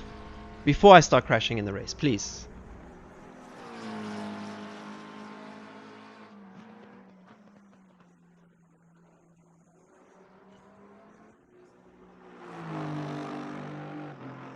We need to add another 200 on top. 280. Good, good. 290, good. I meant whatever it was now plus 200. That's what I meant. Thanks, guys. I appreciate it. Chad Smith in the building. Chad Smith is the developer of the daily racing platform, along with another guy called Pedro. Pedro, if you're watching, Pedro handled all of the login flow and all that stuff. So, muchos respect, bro, man. When are you becoming a Ferrari driver? I'm an official Ferrari sim driver. I'm part of the Ferrari Driver Academy for the Virtual Le Mans series. Like, factory or whatever. Factory sim driver. That's enough for me, honestly. Okay, we're going to go with the quali setup for the whole thing. Do you think that's too optimistic? Okay, we're going to go quali. I'm going to reduce the pitch because I don't like that. Don't like the pitch. Sure. Rear wings are max, yo. And we're just going to jack the tires just a tweak, just one click each side. Because as you guys said, has a tendency to, what do you call it, overheat? No, not overheat. Slow punctures. Okay, 10-minute quali, let's go. Go, go, go. Okay, amateur. I'm an amateur. You don't go straight away. You wait. Let them all go a little bit. When they're like in the middle of sector 2, then you gotta go. Yeah, Virtual Le Mans R Factor 2. I was doing practice today. Nick Foster's also doing R Factor Virtual Le Mans, by the way.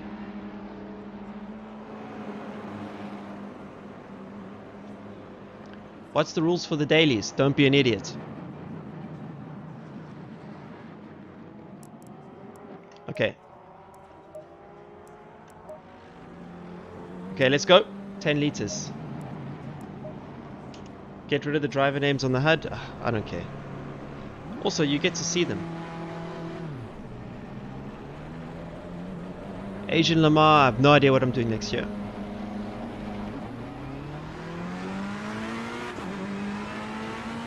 I can't remember why I turned on the driver names. I had to do it recently for something and I've just never bothered to turn it off. It doesn't bother me.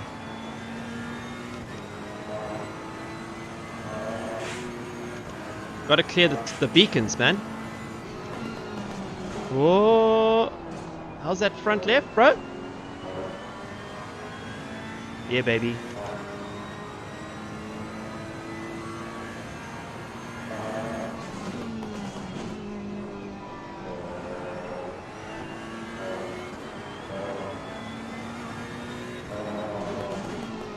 You don't want Dave P overtaking you in a sim race, because it's likely going to be that both of us are going to land up facing backwards. What are my components for my PC? The best I could find.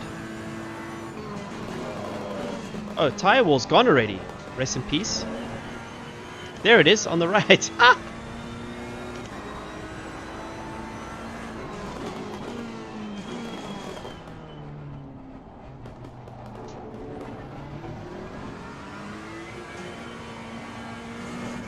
Tire pressure's on up to 10. Let's go. Let's just do a lap which doesn't suck completely. So let's hit apexes and try get another low 27 like we did in the practice. There's a slow car up ahead. Oh baby. Oh, oh, oh. Very no good.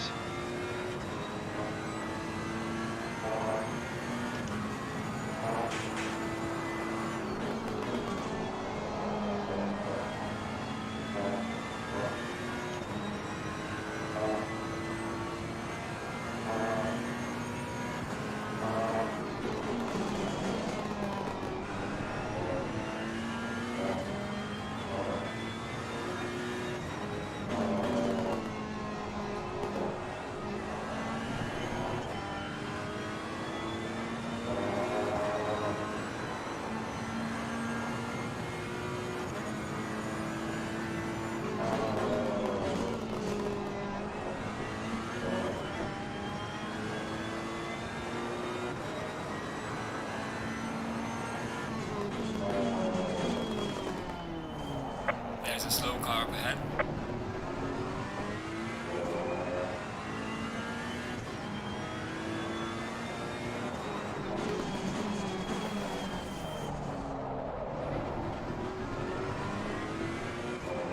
Missed that apex? Well done, mate. Personal best.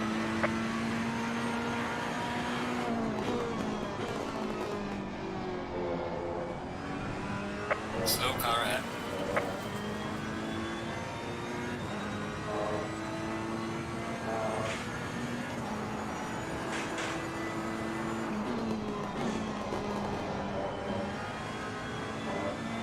There's a slow car up ahead. Yellow flag, be careful.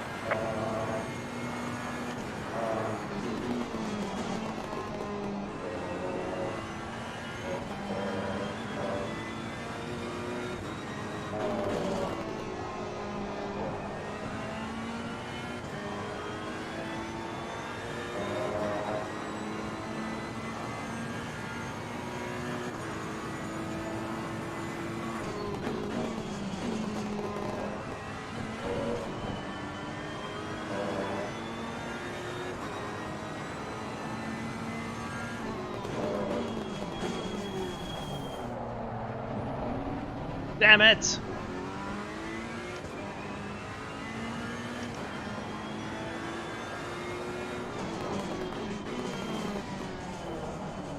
Yellow flag in sector 2. Yellow flag ahead, watch out. Well done, mate. The fastest lap so far.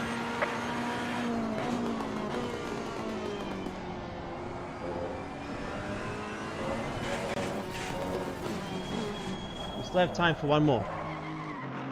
Yeah, no time to change right rear. We're just gonna drive. Just gotta drive. Okay, let's do it. Go, go, go, go, go, go, go. Yeah, setup didn't change, bro. Start the car.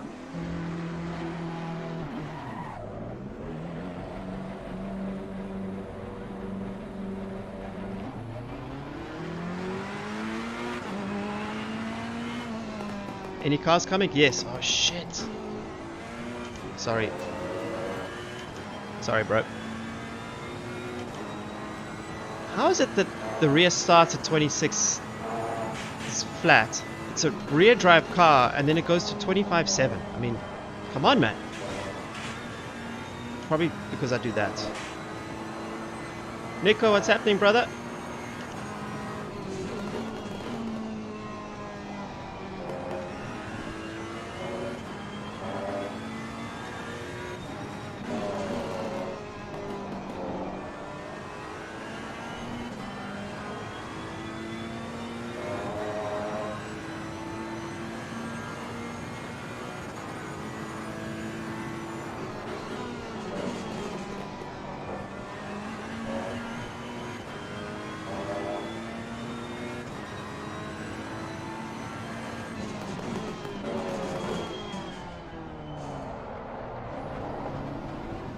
Slow car ahead.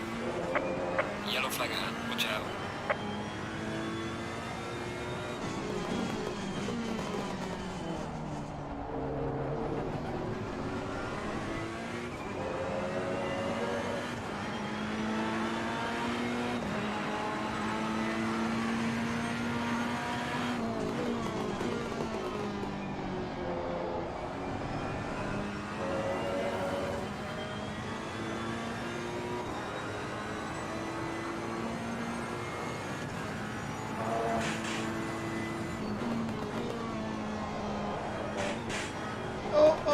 Your lap time is invalidating. Yeah, Please try damn to right. stay on the track. Still got time for one more.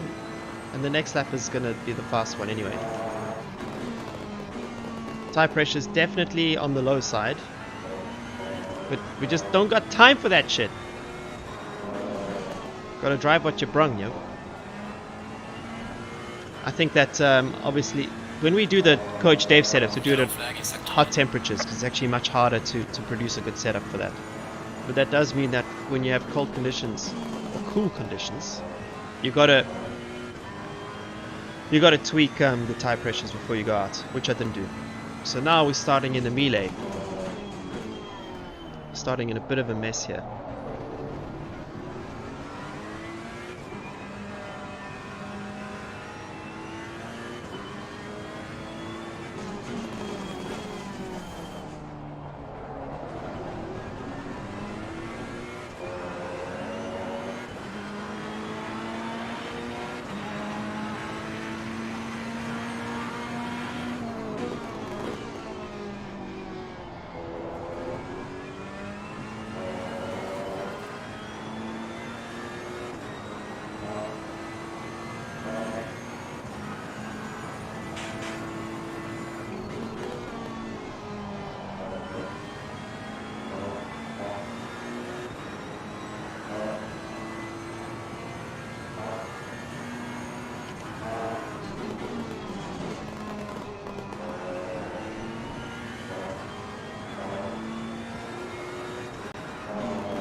Oh, David. Totally misjudged that. Fire the driver. Fire him. Get him out of here. Yellow flag ahead. Watch out.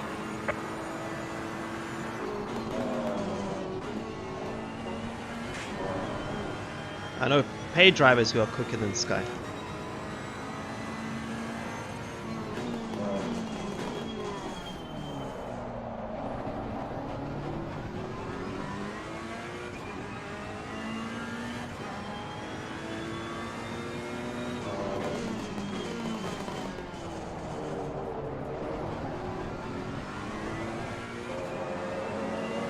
There's a slow car up ahead. Yellow flag ahead. Watch out. Session is now over. Yellow flag in sector 2. Need to somehow figure out that right-hander, get a better exit.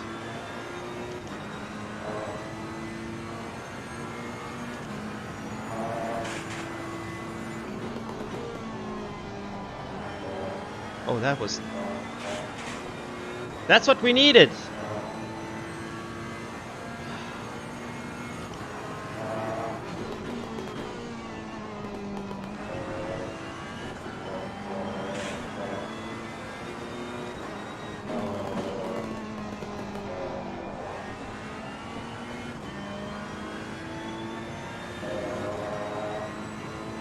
Do it for Dale. You know it, Gabrielle.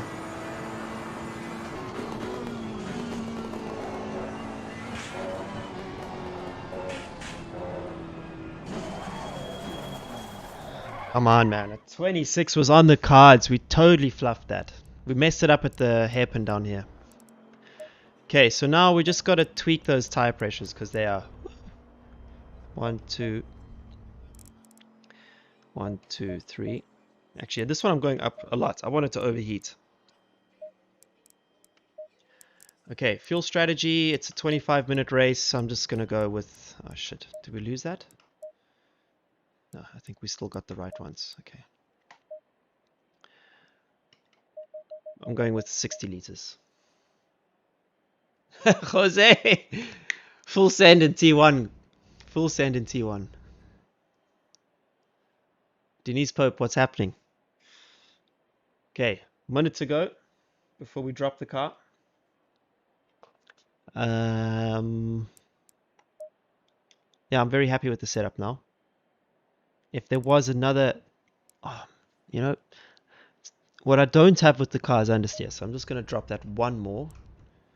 But we have the fuel in the car, and we're going to end the race with too much fuel. So, are we? I mean, maybe just do a little bit more just to be safe. So if any of you watched the stream last week, I stopped my race one lap early because I thought I'd finished and I messed it up. So we don't want to do that this time, yeah?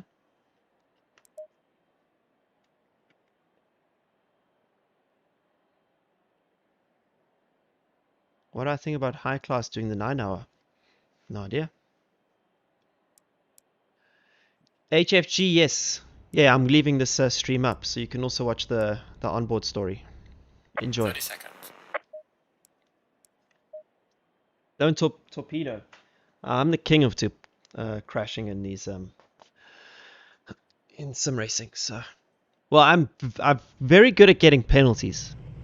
I'm very good at that. Let's turn on the engine. Oh no.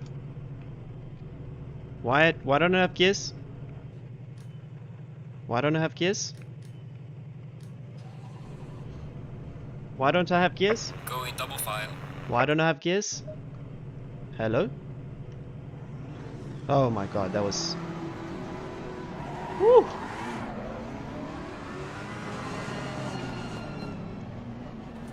Wow. You need to wait, yeah. I had a panic earlier. Oh shit, that's what happened to Nielsen! Oh, don't worry, we'll talk about it later. Okay. Good luck for the race. I hope you have a good race. How bleak are you when you're like P8 and it's a Ferrari on pole and you're driving a Ferrari? I'm always late on these. Green light, go, go, go. How late was I on that? Car on the right. Clear on the right. Yo, the Aston Martin is on the right. asking to be hit Clear by on the someone. right. Opens the door and then closes it. Car on the right. Oh my god, this could only end in one way. There we go. Clear on the right. Dude. I thought you were... I thought the BMW was a Porsche. Woo!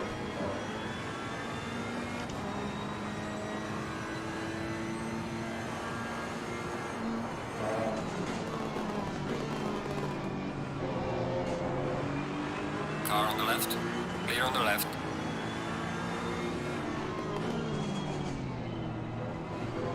Car on the left. Yellow flag in sector 1.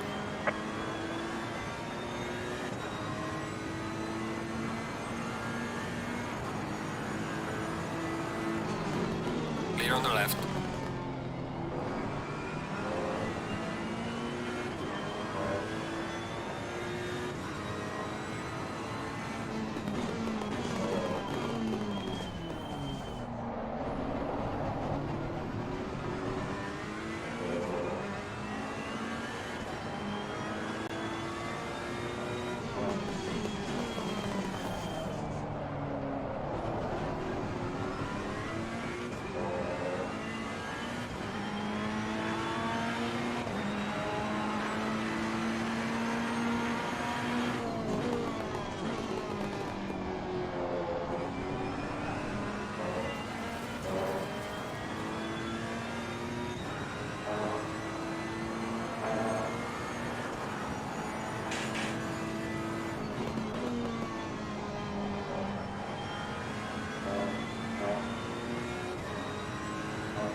It doesn't burn 70 liters, but I didn't feel like doing the calculation, so I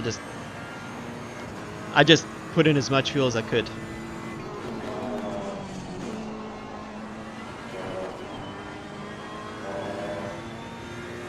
I would say 50 liters is probably enough. It's all kicking off over here.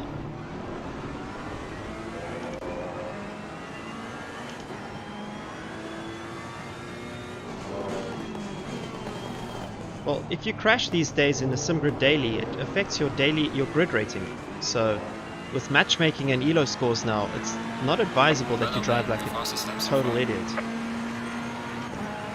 Yellow flag in sector 3.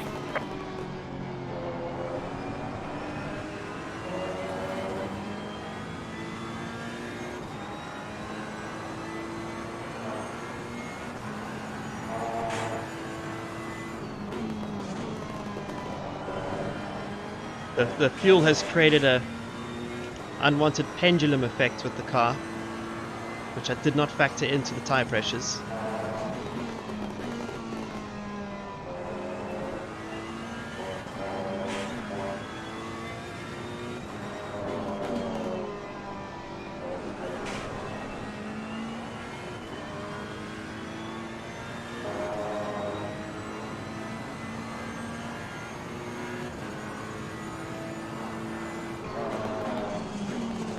Oh, just gonna bank that one. Don't read comments in the braking zone.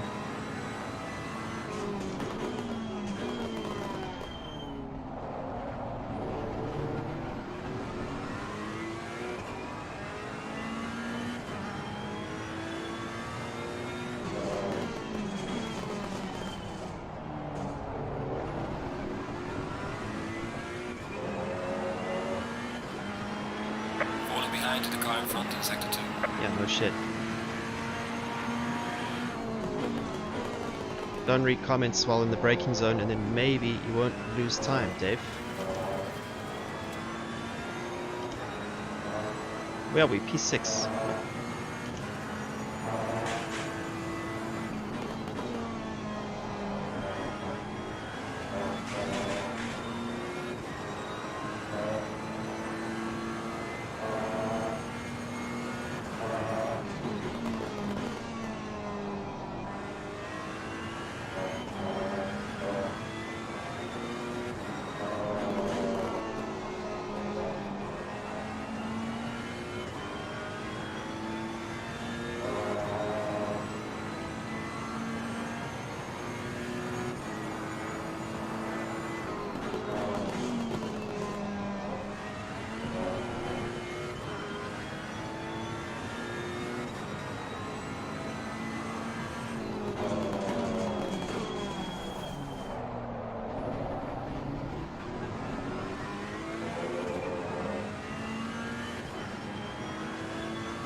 David!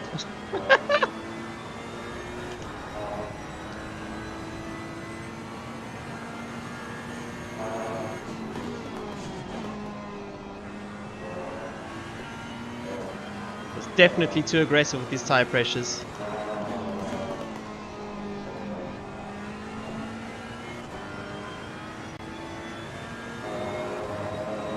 If I turn up TC... No, if I go a bit forward with brake balance, I can maybe manage it a little bit.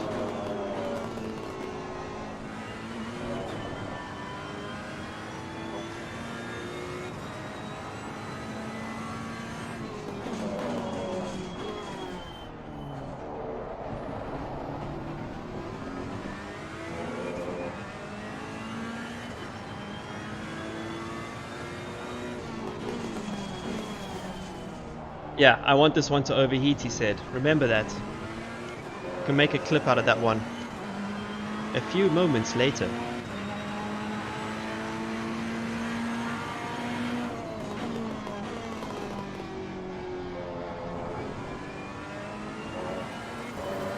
This is where you want that tire pressure losing bug to actually kick in.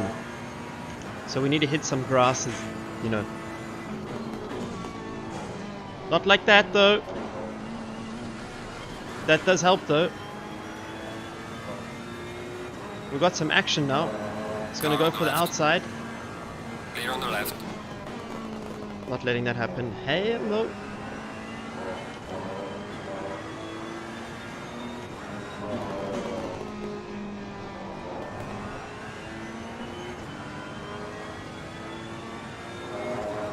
Tire pressure is going down. It's going down.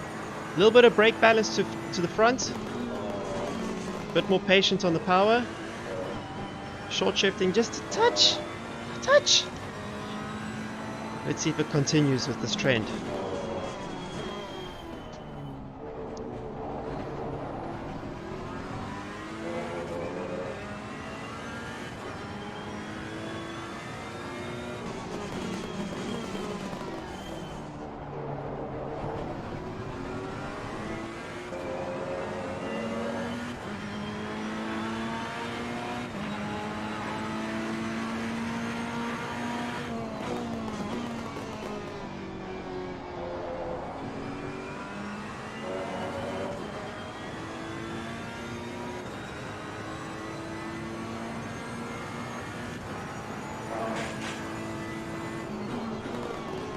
Yellow flag in sector 3.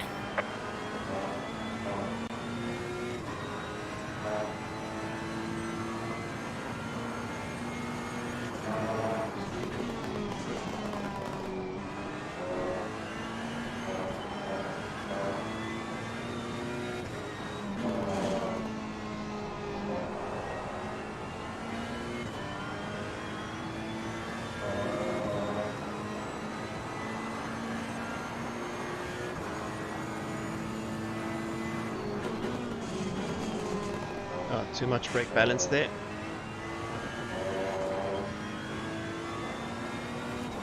Car on the left. Clear on the left.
keep pushing.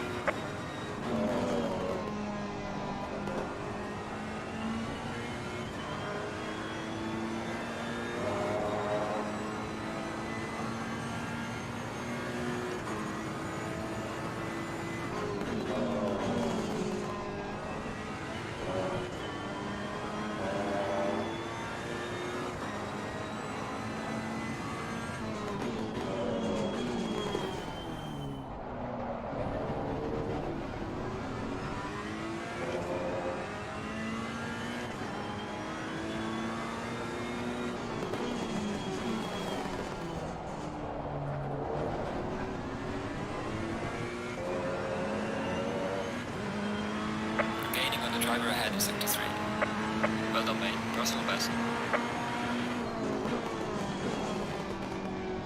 Yellow flag. Be careful there. Oh no! Did the leader just pull out? I think he did. Leader ran out of time. Just nuked his grid ranking.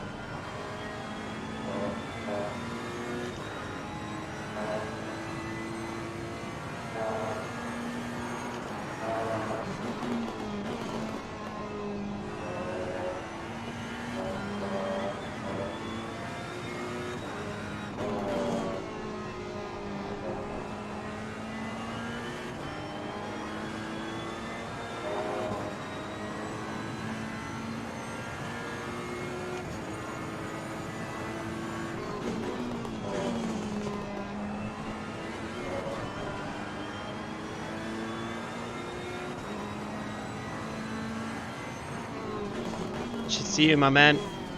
Ladies and gentlemen, Nick Foster checking out.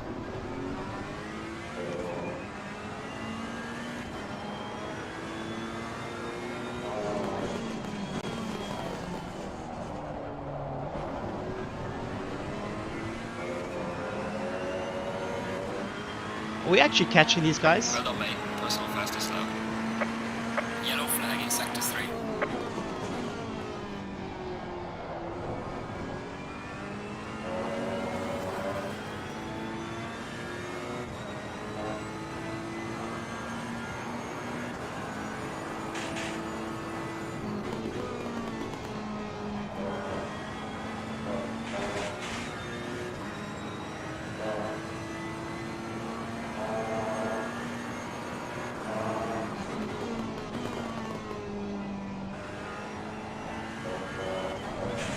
No! No! We're making such good progress. David! You fool! Let's go after the Benters. No! No! That's just depressing. 9 minutes to make up all of that.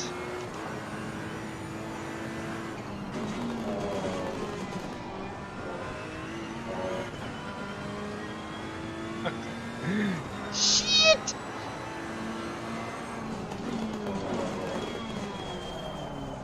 Bit too keen on the exit with the power. The lead foot.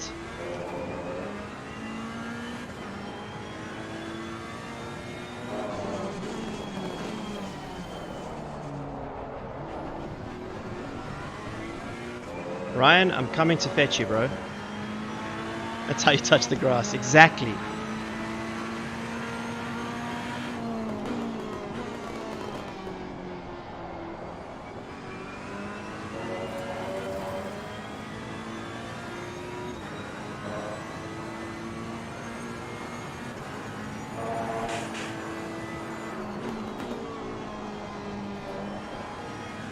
Oh! Oh! There's a slow car behind. Cooper, don't type and drive, my man.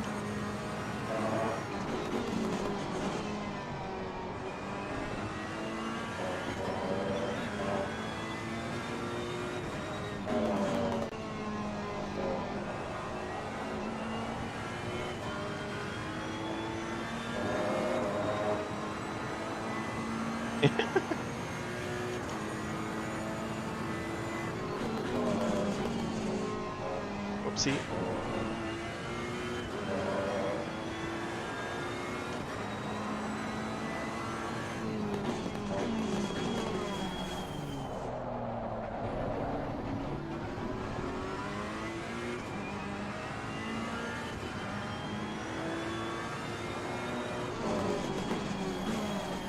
Oh, David.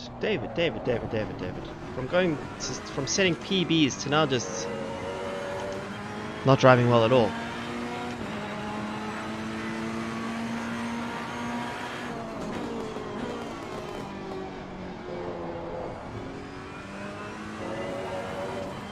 In order to go fast, you gotta go slow.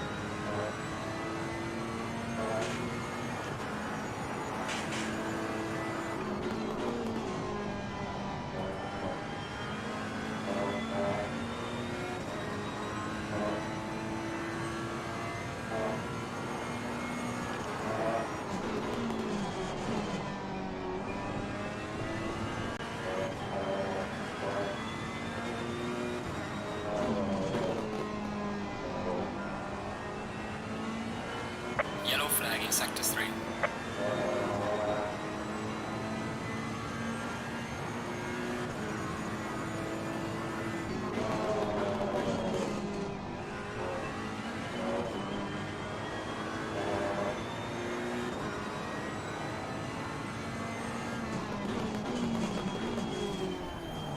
Pretty sure in real life that drop is more severe, or feels more severe. I mean down into the hairpin.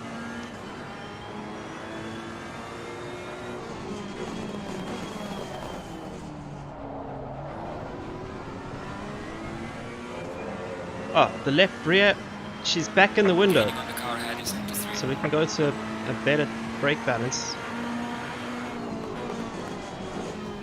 which results in me getting too much oversteer in entry.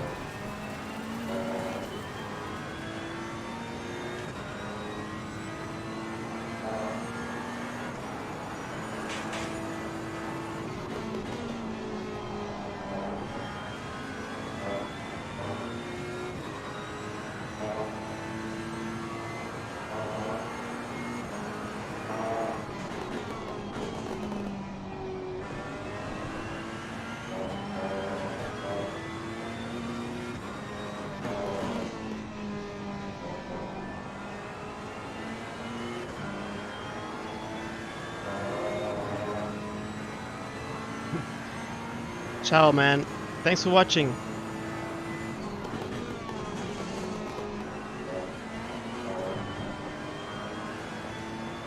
Warning for exceeding Oh. track limits. What?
Gaining on the car ahead in sector 2.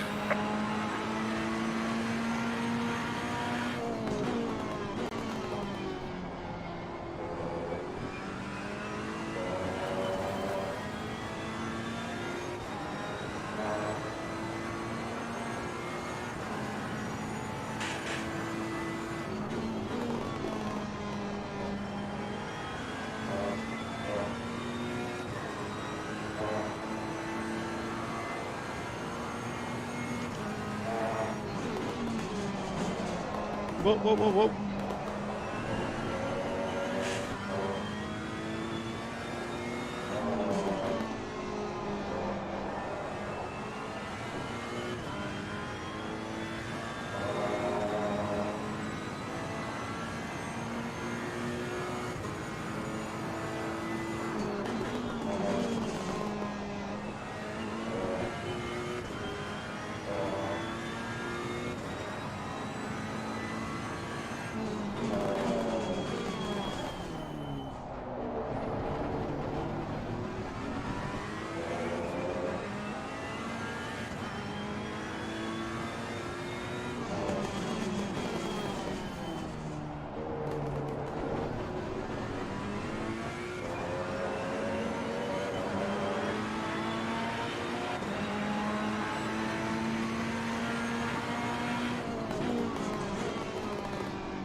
Verdict on the fuel reading. Do you think I overfilled the car? What do you think? Okay, the leader is on the final lap now. Give it all you can. I'm giving it everything, Gergo.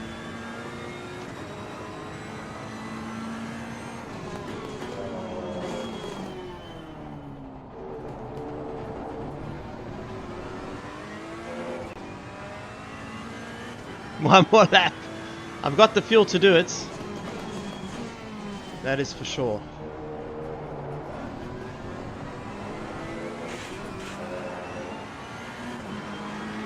I think I'm going to run it out just as I cross the line.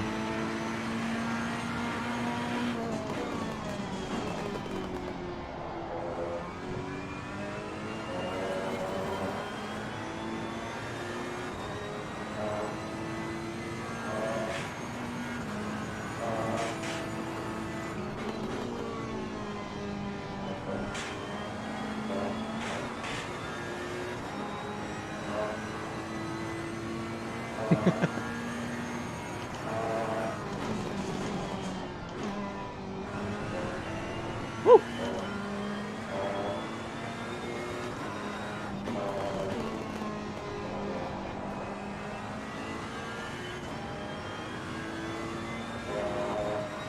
My wheelbase is a TGT2, Tony. The leader has finished the race. Oh, the leader's lucky. He's just lucky. He won because of luck. I mean, if I hadn't have spun...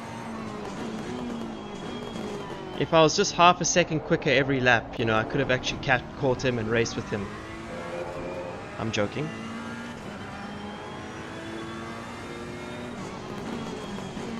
Where I'm finishing here is about where I'm at in sim racing at the moment. But I'm definitely enjoying getting back into it. Alright, race is over. Good job, mate. You did your best to bring it back to the pits. For those of you who joined the race through the stream, I appreciate it. Thank you for helping me fill the grid on the sim grid. Alrighty. Okay. Overtake window. Thanks, guys. Okay, ladies and gentlemen, we're going to end the stream there, I think. Let me just go to face cam. Sail performance mode. I hope you enjoyed. For those of you who tuned in from the very beginning and watched the live onboard stories, +1 if you think I should do that again. Next time we're going to do a track called Perusa, which is in Sicily, Italian GT. So we're going to probably do that again. Yes, okay. All right, peeps are keen. We'll try and do that next week, Tuesday, if I'm in the country. If I'm not, it will be the following Tuesday. Otherwise, I hope you enjoyed the stream. Thank you for the likes. Thank you for the comments. Thank you for the Q's and A's. And yeah, I'm still experimenting with this format. A little bit of onboard stories and then a race at the end. Maybe next week we'll give iRacing a shot. All right. Thank you so much for watching. And until the next time, I'll catch you around the next lap.